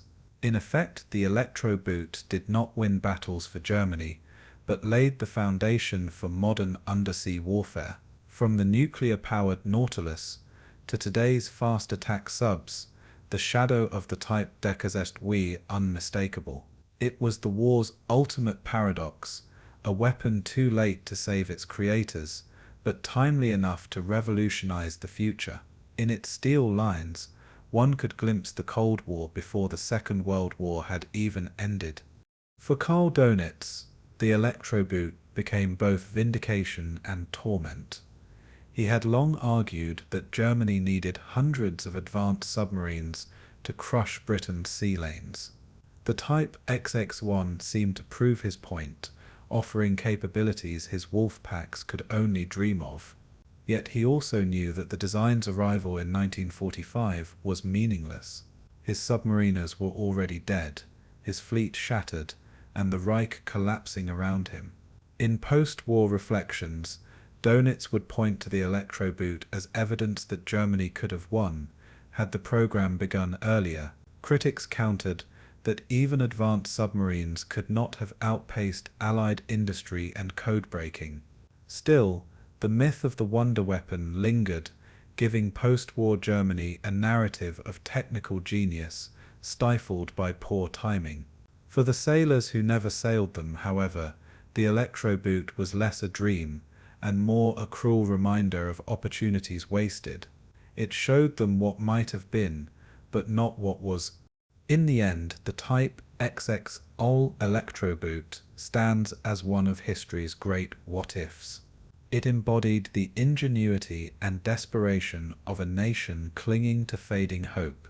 It never altered the outcome of World War II, but it altered forever the course of naval design.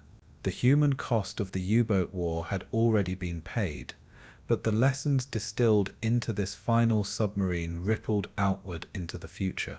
For Allied sailors, its arrival was a chilling reminder of how close the war had come to a different path. For the world's navies, it was a blueprint for the next generation of conflict beneath the seas.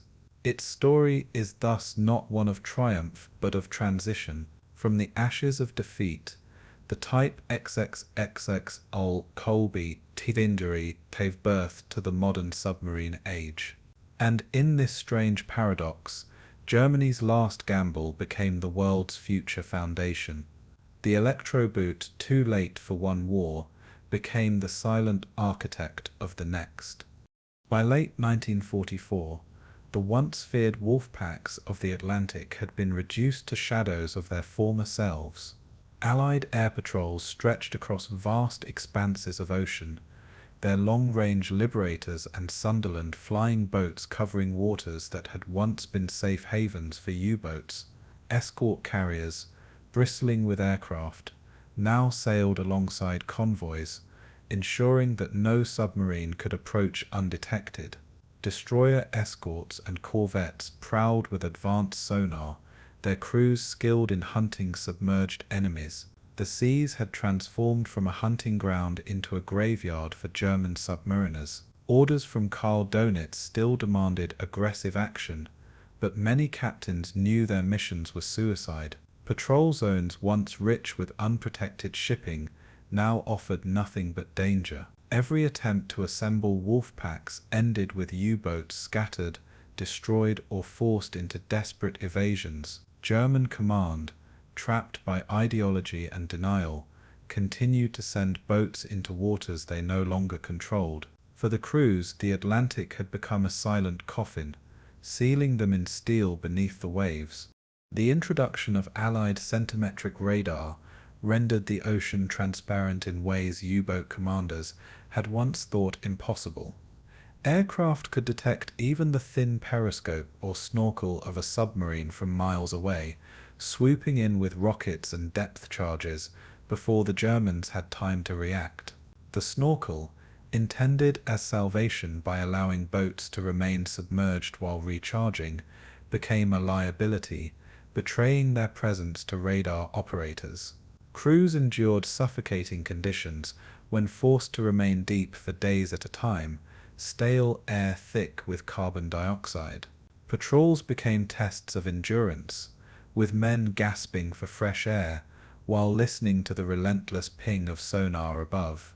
When destroyers converged, the ocean itself seemed to erupt with explosions, depth charges, rolling off rails and detonating in terrifying sequences.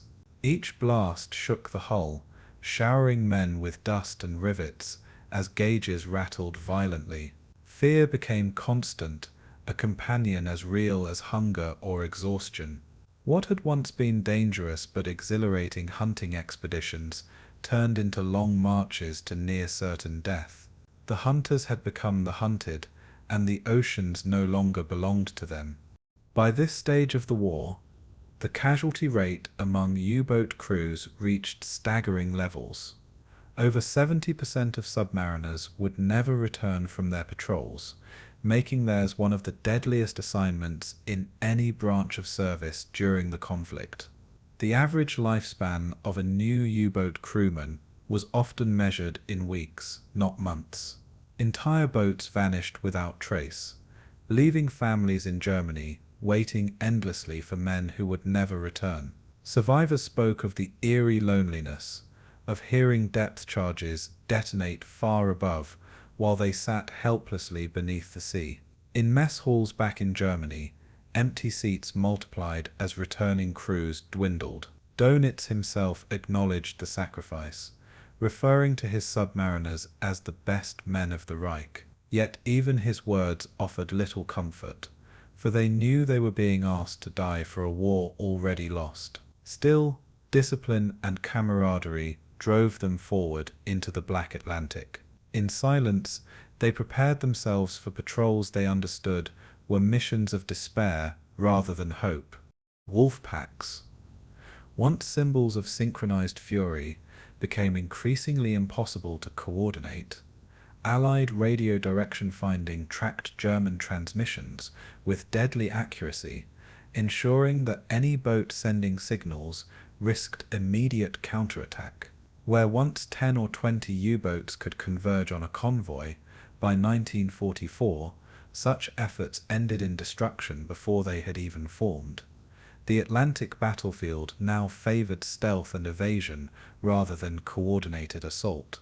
Lone submarines hunted when they could, striking isolated ships or daring convoys from the shadows. But these were brief victories, flashes of old power swallowed quickly by overwhelming reprisals. For captains, the radio itself became both lifeline and death sentence. Orders from Dönitz demanded aggressive communication, but experience taught them silence was the only chance of survival. The Wolfpack doctrine, once feared across the world's oceans, had been dismantled by Allied technology and strategy. Its time had passed, leaving only ghosts of a strategy that had once shaken Britain to its core. In desperation, Germany sought to shift operations to new waters. U-boats ventured into the Arctic, preying on convoys supplying the Soviet Union through Murmansk and Archangel. Others sailed into the Mediterranean, where Allied control of the skies made survival even more precarious. A few boats reached the Indian Ocean, attacking shipping routes near Ceylon and the Persian Gulf in a final attempt to spread chaos. Yet these deployments were scattered and largely symbolic, unable to alter the strategic balance of the war. In each theatre, Allied escorts adapted quickly, turning every incursion into another graveyard. Even in remote seas, patrol aircraft appeared with unnerving regularity, as if the Allies had endless eyes across the globe. Captains who once imagined themselves predators realized they were little more than prey, hunted relentlessly wherever they turned. By 1945, U-boats were fighting not for victory, but for survival, clinging to a lost cause. These final operations painted a picture not of glory, but of futility, of brave men expended in battles already decided. For those inside the U-boats, conditions reached almost unbearable levels. Crews lived for weeks in cramped, fetid quarters, surrounded by machinery that hissed, groaned, and leaked under strain. Food spoiled quickly, leaving them gnawing on moldy bread and rotting potatoes. Hygiene was nearly impossible, with sweat and oil clinging to their bodies until their skin itched and burned. The stench became so strong that survivors remembered it clinging to their clothes long after patrols ended. Sleep came in snatches, broken by alarms and the thud of depth charges above. Each time the hull groaned under pressure, men wondered if the sea would crush them. Some turned to superstition, carrying lucky charms or muttering prayers before dives. Others hardened themselves, focusing only on the routine of machinery and duty to silence their fear. In these claustrophobic steel coffins, the psychological toll was as deadly as any Allied weapon. By the war's end, survivors were less soldiers than survivors of an ordeal few could truly imagine. The final year of the U-boat war exposed the widening gap between German ambition and reality. Dönitz continued to believe that advanced submarines, such as the Type 61 and Type 630, might reverse the tide. But production delays, Allied bombing, and Germany's collapsing infrastructure ensured these boats arrived too late. The majority of crews still sailed in outdated Type 7 or Type 9 models, hopelessly outclassed by Allied technology. Each patrol became an act of stubborn defiance rather than rational strategy. Dönitz's commands, delivered from his headquarters, seemed increasingly detached from the desperate reality at sea. Captains followed orders because disobedience was unthinkable, even as they knew their chances of returning were slim. Some prayed for mechanical failure, preferring an aborted mission to a doomed patrol. Others clung to the hope that one lucky strike might prove their worth before inevitable destruction. By the final months of 1945, the U-boat fleet was no longer an arm of strategy, but a ritual of sacrifice, sent to die in silence beneath the waves. When Germany finally surrendered in May 1945, the U-boat fleet lay shattered, its proud history drowned in oceans of steel and blood. Over 700 boats had been lost, and nearly 30,000 submariners had perished, numbers that told of sacrifice on an unimaginable scale. Harbors along the North Sea and Atlantic coast filled with surrendered U-boats, their black hulls lined in grim rows of defeat. Crews walked ashore not as victors, but as exhausted survivors, relieved that their ordeal had ended. Many had not fired a single torpedo in months, their weapons useless against the Allied wall of steel and air power. For the Allies, the surrender marked not only victory, but vindication. The Wolfpacks had been broken, their menace extinguished. For Germany, it was the end of a dream of strangling Britain into submission through undersea power. The U-boat war, once a symbol of daring and terror, closed as a tragedy of wasted lives. In its final operations, the Wolfpack legacy was not of glory, but of futility. And in that futility lay one of the starkest lessons of the war, that courage alone cannot triumph against overwhelming odds and unrelenting innovation. By the spring of 1945, the once proud U-boat arm of Germany stood at the edge of total ruin. Patrols that had once sailed boldly into the Atlantic now crept hesitantly from their bases, shadowed immediately by Allied aircraft. Desperate orders continued to pour down from Karl Dönitz, who clung to the hope that some miracle weapon, some stroke of fortune, might still change the tide. Yet the reality was clear to every captain and crewman: the war was lost, and every dive only postponed the inevitable. The Atlantic, once a battlefield of daring, had become an open graveyard where submarines were hunted down within days of leaving port. Bases in France had long since fallen, and those in Norway and northern Germany trembled under constant air bombardment. Even training flotillas, once safe in the Baltic, faced relentless attacks from the air. The vast infrastructure of the U-boat fleet, from shipyards to bunkers, was collapsing alongside the crumbling Reich itself.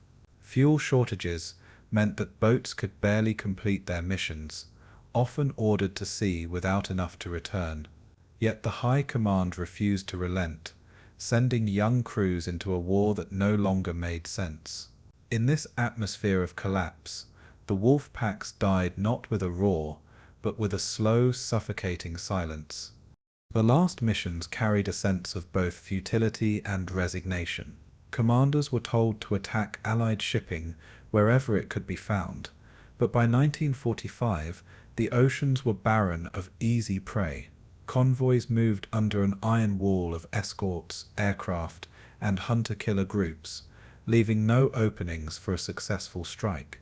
U-boats prowled the coasts of Britain and Ireland in desperation, launching torpedoes at fishing vessels or minor targets in acts of defiance more than strategy.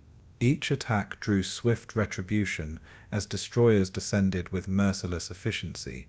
Some boats sank without even firing a weapon, overwhelmed within hours of leaving port.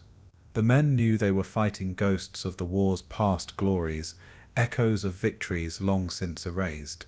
Still, they obeyed their orders, the ingrained discipline of the Kriegsmarine binding them to duty. For many captains, the goal shifted from sinking ships to simply surviving long enough to surrender. Yet even survival seemed uncertain in waters where Allied dominance was absolute. It was warfare stripped of meaning, where courage fought endlessly against despair.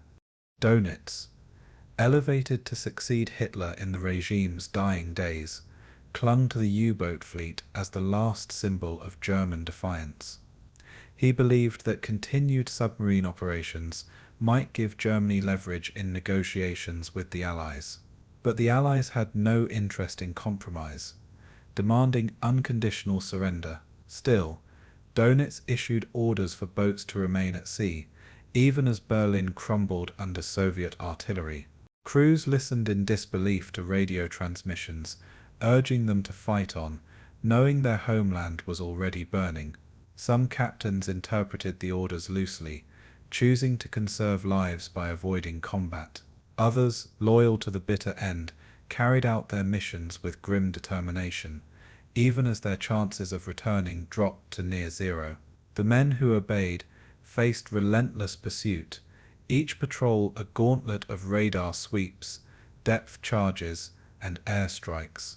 Dönitz's obsession blinded him to the suffering of his submariners, who became pawns in his illusion of bargaining power.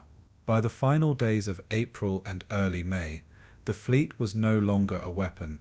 It was a scattered collection of doomed steel coffins drifting across the seas. For the crews, surrender became both a relief and a source of uncertainty. Would the Allies treat them with dignity, or would they face punishment as symbols of Nazi terror at sea? Many carried memories of Allied sailors and civilians lost to their torpedoes, wondering if vengeance would now fall upon them. Yet when the orders finally came, the reality was almost anticlimactic. Allied commands broadcasted instructions for U-boats to surface, hoist black flags, and make their way to designated ports. The order, codenamed Regenbogen, Rainbow, was first intended as a plan for scuttling, but Dönitz ultimately countermanded it to allow surrender. Hundreds of boats received the signal, and across the Atlantic and North Sea, steel leviathans rose from the depths. Men emerged into the daylight, some weeping, others standing in silence, knowing the war was truly over. In harbours from Norway to Scotland, long columns of surrendered U-boats arrived under escort. Black flags fluttered where once the swastika had flown, a stark image of defeat. The once dreaded Wolfpacks had been reduced to a fleet of prisoners. The surrender process was staggering in scale. Nearly 150 U-boats gave themselves up at sea, while others were captured in ports or destroyed by their crews. Harbours across the British Isles filled with submarines. Their crews marched into captivity under the eyes of their former enemies. Some Allied sailors, hardened by years of terror from beneath the waves, could not hide their contempt for the men who had waged such a deadly war. Yet others saw only exhausted young faces, boys barely in their 20s, more victims of the regime than villains. The image of endless lines of U-boats in British waters became one of the defining symbols of Germany's maritime defeat. No longer hunters, they sat idle and powerless, stripped of their menace. Dönitz's dream of negotiating strength through submarine warfare dissolved instantly, leaving only the ruins of wasted lives. For the Allies, it was vindication that technology, strategy, and endurance had triumphed over terror. For the Germans, it was a moment of collective reckoning, a bitter acceptance that the oceans they once ruled now belonged to others. The Wolfpack era had ended, not with victory, but with surrender en masse. Not all commanders accepted surrender so easily. A handful of U-boat captains, clinging to the ethos of fighting to the last, chose instead to scuttle their boats at sea. They opened valves, flooded ballast tanks, and watched as their vessels slipped beneath the waves forever. For some, it was an act of defiance, a refusal to allow their machines to fall into enemy hands. For others, it was loyalty to the men they had lost, ensuring that no foreign power could claim the steel tombs that had carried their comrades to death. Yet these acts were isolated, mere whispers against the tide of submission. The vast majority obeyed the surrender orders, too weary to prolong the struggle. Even those who scuttled often did so with crews safely evacuated, unwilling to throw away more lives for symbolism. The ocean floor became a grave not just for lost submarines, but for the ideology that had driven them. By May 1945, the final chapter had been written in salt water and silence. The Wolfpacks, once a nightmare for the Allies, vanished into history's depths. For many submariners, captivity was strangely easier than the war itself. Imprisoned in Britain, Canada, and the United States, they found themselves with food, shelter, and safety for the first time in years. The fear of sonar pings, the crushing silence of deep dives, and the terror of depth charges were replaced by monotonous routines behind barbed wire. Some captives reflected bitterly on their service, questioning why they had been sent to die in hopeless battles. Others clung to pride, insisting they had served with honor despite defeat. Interrogators sought technical secrets, prying into the workings of U-boats and the minds of their crews. The captured men spoke of camaraderie, of brothers lost, and of a war that had devoured their generation. Their words revealed not monsters, but weary sailors who had endured the deadliest survival odds of the conflict. Behind every surrender stood stories of endurance, courage, and futility. Their war had ended, but the memory of what they had endured would linger for lifetimes. The collapse and surrender of the U-boat fleet marked both the end of a campaign and the closing of an era in naval history. What began as a vision of strangling Britain into submission had ended as one of the greatest tragedies of men and machines wasted. The U-boat arm had cost the Allies thousands of ships, yet it had cost Germany even more in lives, resources, and moral reckoning.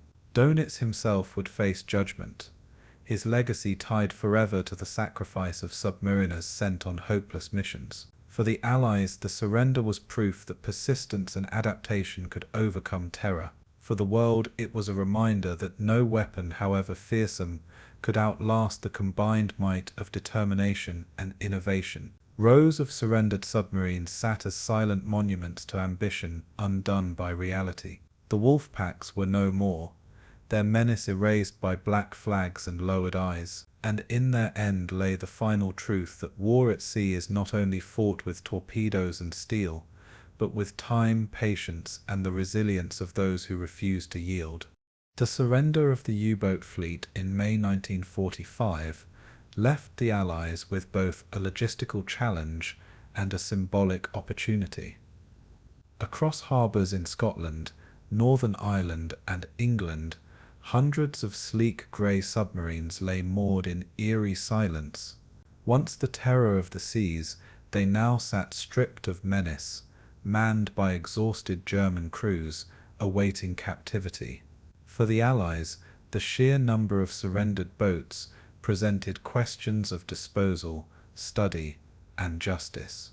Many were carefully examined by naval engineers, who marveled at their technology, particularly the advanced type Bix-Excephal electro boot that hinted at a future of submarine warfare. But not all would be preserved for study. Most would be consigned to destruction. Operation Deadlight was conceived as the plan to rid the seas of these weapons forever. One by one, the U-boats were towed out into the North Atlantic, scuttled, sunk, or left to sink under gunnery practice. For the men who had sailed them, watching their vessels vanish beneath the waves was a moment of profound finality. The Wolfpack fleet, which had once sought to strangle Britain into submission, was now systematically erased from existence. In this act, the Allies sought not only practicality, but also closure, ensuring that the menace of the U-boat would never return in its wartime form. Operation Deadlight unfolded between late 1945 and early 1946, a massive undertaking that symbolized the dismantling of Hitler's oceanic ambitions. Nearly 156 U-boats were destroyed, their hulks consigned to the seabed of the Atlantic. Some were scuttled deliberately, with explosive charges placed inside to rend their hulls apart.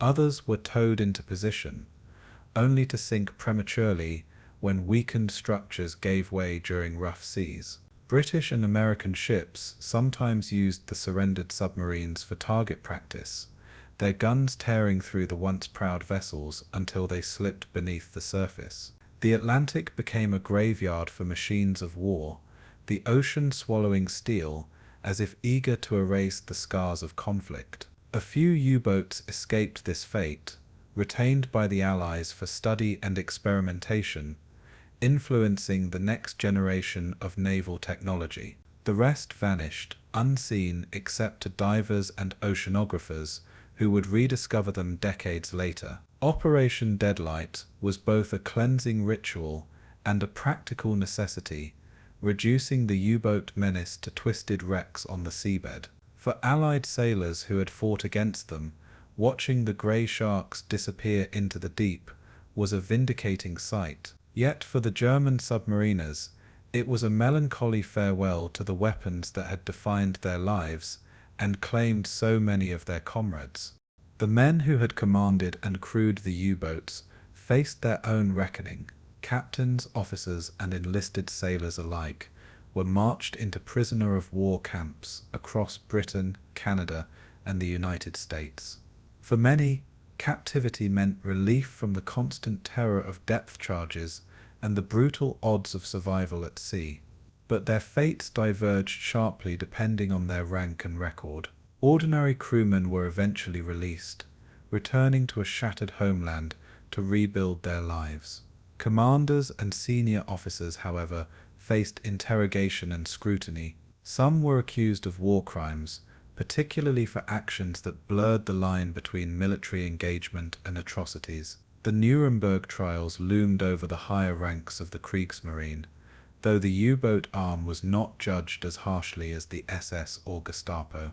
Still, individual captains were tried for incidents of killing survivors or violating international maritime law. For many veterans, the years after 1945 were years of waiting, waiting to be judged, waiting to be released, waiting to redefine their identity in a world that no longer had a place for U-boat warriors.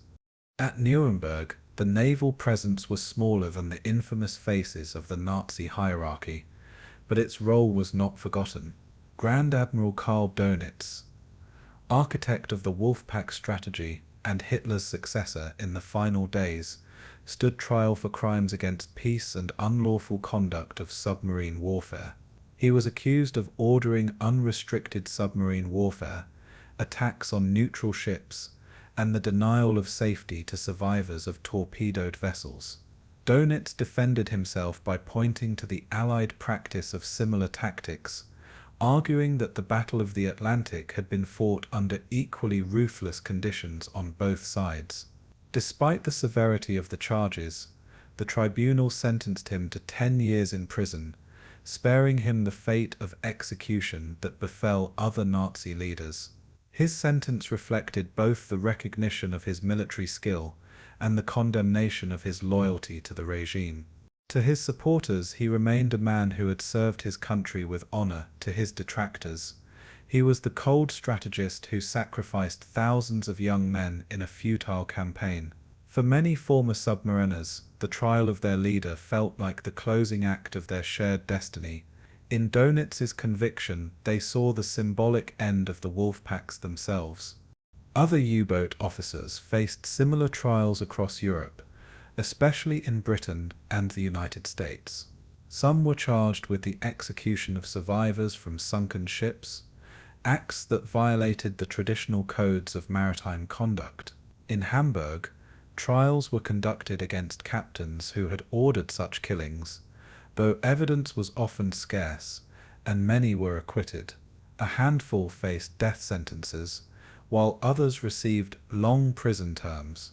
Yet the majority of U-boat men were not prosecuted, seen instead as soldiers who had carried out lawful combat.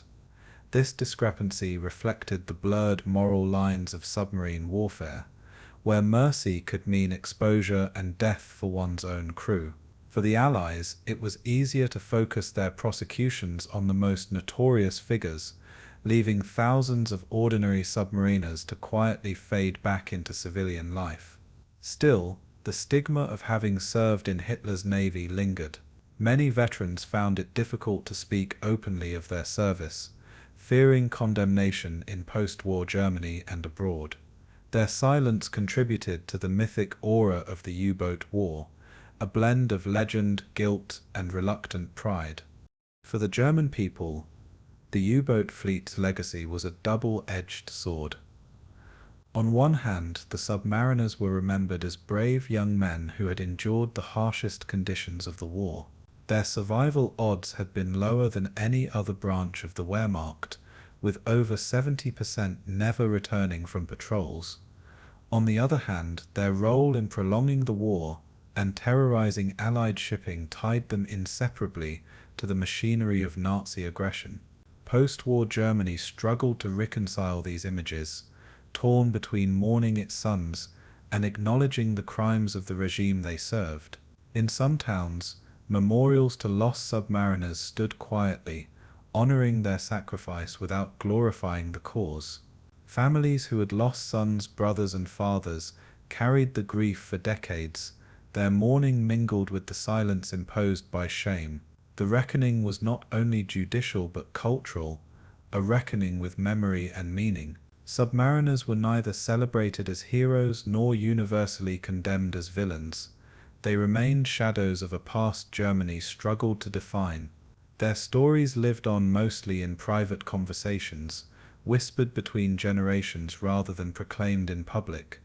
The Allies, meanwhile, absorbed the lessons of the U-boat war into their post-war strategies.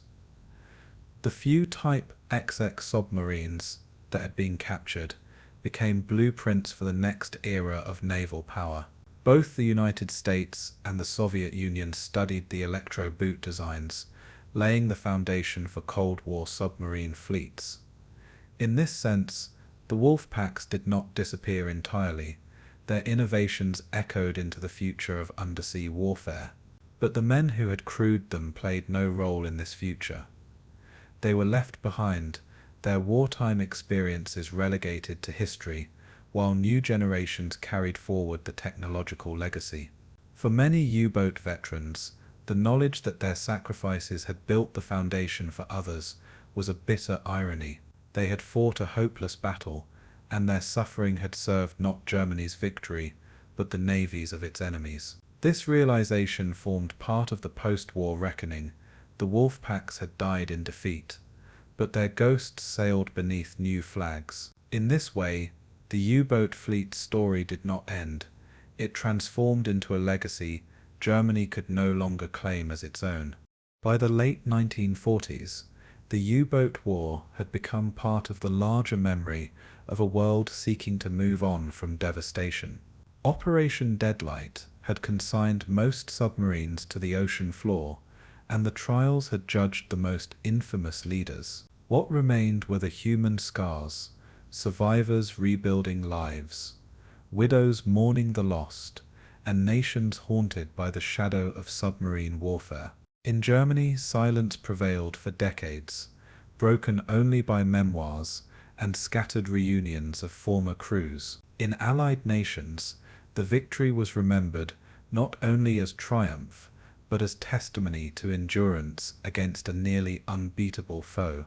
The post-war reckoning was thus layered: judicial punishment, technological appropriation, and cultural memory. Each layer revealed a different truth about the U-boat fleet, from its brutality to its innovation, from its sacrifice to its futility. In the end, the Wolfpacks were remembered not for their victories, but for their losses. And in those losses lay the final reckoning, a generation of sailors consumed by a strategy that promised dominance but delivered only death. Their legacy remained submerged, half forgotten, yet never erased from the deep waters of history.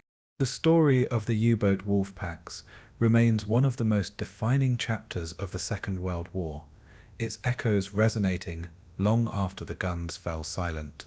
For 6 long years, these steel predators stalked the Atlantic, striking fear into merchant crews and threatening the very lifeline that connected Britain to the wider world. Their presence shaped Allied strategy, forcing a vast redirection of resources into shipbuilding, escorts, and technology. The Wolfpack campaign demonstrated how a relatively small force could wield disproportionate influence on global warfare. At its height, the U-boat threat nearly strangled Britain into submission, bringing the empire to the edge of economic collapse. Yet the story was not one of triumph, but of eventual ruin, for the Wolfpacks sowed their own destruction by forcing the Allies to innovate at unprecedented speed. The contest became a brutal cycle of action and counteraction, predator and prey locked in a battle where survival demanded constant adaptation. In this way, the Wolfpack legacy is not simply measured in tonnage sunk, but in the transformation of modern naval warfare. Submarines had proven themselves decisive weapons, and navies around the world took note. The oceans were no longer the sole domain of surface fleets. The undersea dimension had irrevocably changed the equation. This realization would shape maritime strategy for generations to come. The legacy of the Wolfpacks is deeply intertwined with the rise of technology as the true victor of the Atlantic War. German submarines initially enjoyed dominance through stealth, discipline, and coordinated tactics. But the Allies responded with innovations that permanently shifted the balance of power. Radar, sonar, high-frequency direction finding, and code-breaking formed a technological shield that turned the hunters into the hunted. The Enigma machine, once the guarantor of secrecy, became a fatal weakness when ultra-intelligence exposed U-boat movements with chilling accuracy. Aircraft carriers, long-range patrol planes, and escort carriers extended Allied reach, ensuring no corner of the ocean was safe. Even the most experienced U-boat commander found his world shrinking under the relentless advance of Allied science. This technological struggle was as decisive as any battle fought with torpedoes and depth charges. It revealed the future of war, intelligence, communication, and machines, as vital as bravery or strategy. The Wolfpacks forced the Allies to perfect this formula, leaving a legacy of lessons in the marriage of innovation and survival. Without U-boats, the post-war world might never have advanced so rapidly in naval detection and submarine design. Their impact was not just destructive, it was transformative. Yet the Wolfpack campaign also left a human legacy, written in courage, fear, and unimaginable sacrifice. For the men who served aboard U-boats, life was a claustrophobic ordeal marked by constant tension and the knowledge that few would survive. The staggering loss rate, over 70% of U-boat crews never returned, remains one of the highest casualty figures for any branch of service in modern warfare. Each patrol was a gamble with fate, with depth charges raining down in darkness and silence, broken only by the creak of stressed steel. The men who endured this existence left behind diaries, letters, and fragmentary accounts that capture both their bravery and despair. For Allied merchant sailors, the Wolfpack legacy was equally harrowing. Endless voyages under the threat of sudden torpedoes, freezing seas, and fire consuming the decks. Civilians, too, bore the cost, as food shortages and rationing were shaped by the relentless sinkings. The human story is thus central to the legacy, stories of men who fought, suffered, and died in steel coffins beneath the waves. These personal dimensions transform the statistics of tonnage sunk into the reality of lives lost and changed forever. The Wolfpacks were not only weapons of war, but crucibles of human endurance. Their legacy is as much emotional as it is strategic. Strategically, the Wolfpacks stand as both a cautionary tale and a blueprint. The concept of massed submarine warfare proved its effectiveness, but it also revealed its limits in the face of determined and resourceful opposition. Germany's failure to adapt quickly enough, delayed production of advanced submarines, refusal to expand air support, and reliance on outdated tactics sealed the fate of the U-boat arm. Yet the Wolfpacks left behind doctrines that influenced navies worldwide. The Cold War saw both NATO and the Warsaw Pact absorb lessons from the Atlantic struggle, shaping submarine fleets capable of striking across oceans. Nuclear submarines armed with ballistic missiles carried forward the principle of stealthy deterrence first embodied in the Wolfpacks. In this sense, the U-boat war marked the beginning of a new age of undersea strategy. What had started as a desperate gamble to starve Britain became the foundation of global naval doctrine. It was a war that transcended its own time, pointing the way to the submarine as a cornerstone of 20th century military power. The Wolfpacks, though defeated, cast a long shadow over the future of warfare. Their tactics lived on, even as their fleet rusted on the seabed. Culturally, the Wolfpacks became symbols of both fear and fascination. Allied propaganda depicted them as ruthless predators, lurking in the depths to strike without warning. Films, novels, and post-war histories often portrayed the drama of convoy battles, with U-boats as the faceless menace of the sea. Yet within Germany, especially after the war, the narrative shifted toward tragedy and sacrifice.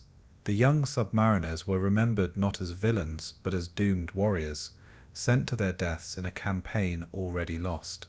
Memoirs and accounts humanized their plight, capturing the tension of silent patrols and the agony of endless losses. This duality, fear in the Allied memory, martyrdom in the German one, formed a complex legacy that continues to shape perceptions of the U-boat war. Even today, divers who explore the wrecks of U-boats describe a sense of solemn reverence, recognizing them as underwater graveyards.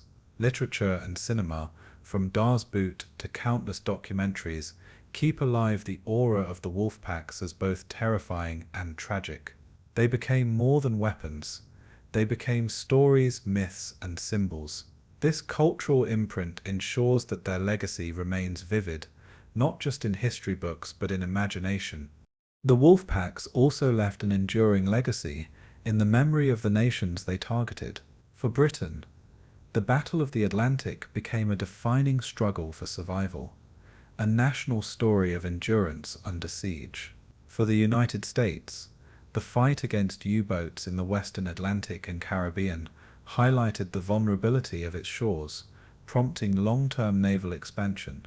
Canada, too, carried the scars, with its navy forged in the crucible of convoy escort duty. For neutral nations whose ships were sunk, the Wolfpack War blurred the boundaries of legality and morality, leaving resentment and sorrow.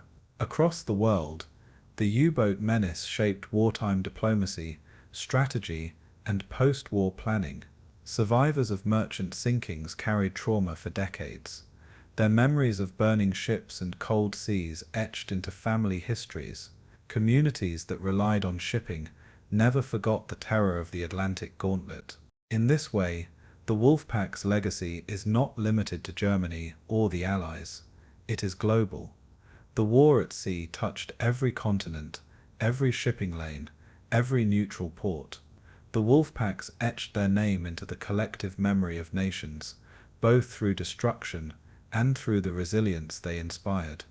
Technologically, the Wolfpack's impact cannot be overstated. The Typex XNS Electroboot, though arriving too late, set the stage for the modern submarine. Its streamlined design, snorkel system, and submerged endurance became the model for post-war fleets. The Allies' innovations in radar, sonar, and intelligence not only won the war, but laid the foundation for Cold War naval supremacy. The chess match between submarines and countermeasures became permanent, with every advancement sparking a new counter in an endless cycle of innovation. In this sense, the Wolfpack War was not an end, but a beginning. Submarines became silent guardians of nuclear arsenals, inheriting the mantle once held by U-boats prowling the Atlantic. Every submarine that glides beneath the waves today owes something to the lessons of the Wolfpack era. The strategies, technologies, and doctrines forged in fire during World War II remain embedded in the DNA of modern naval power. The Wolfpacks, though defeated, were not erased. They were reborn in new forms, under new flags, carrying forward the legacy of undersea warfare. Their ghost sails with every submarine patrol, haunting the oceans with echoes of the past. In the final reckoning, the legacy of the U-boat Wolfpacks is one of paradox. They were simultaneously brilliant and disastrous, innovative and obsolete, heroic and tragic.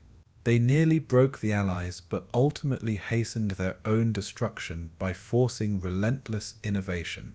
They left behind wrecks at the bottom of the ocean, yet also blueprints for the future. They are remembered with fear by those who faced them, but with sorrow by those who served within them. Their story remains one of the most dramatic contests of the Second World War, a struggle that decided the fate of nations through silent duels beneath the waves. The Wolfpack's enduring place in history lies not only in tonnage sunk or lives lost, but in the transformation they unleashed upon the modern world. They proved that the ocean, vast and unyielding, could become the deadliest battlefield of all. And they demonstrated that technology, courage, and strategy would forever define the wars of the future. The Wolfpacks, in their rise and fall, left behind a legacy as deep and enduring as the waters they once prowled. Their story is finished, yet their influence endures, shaping the seas of tomorrow.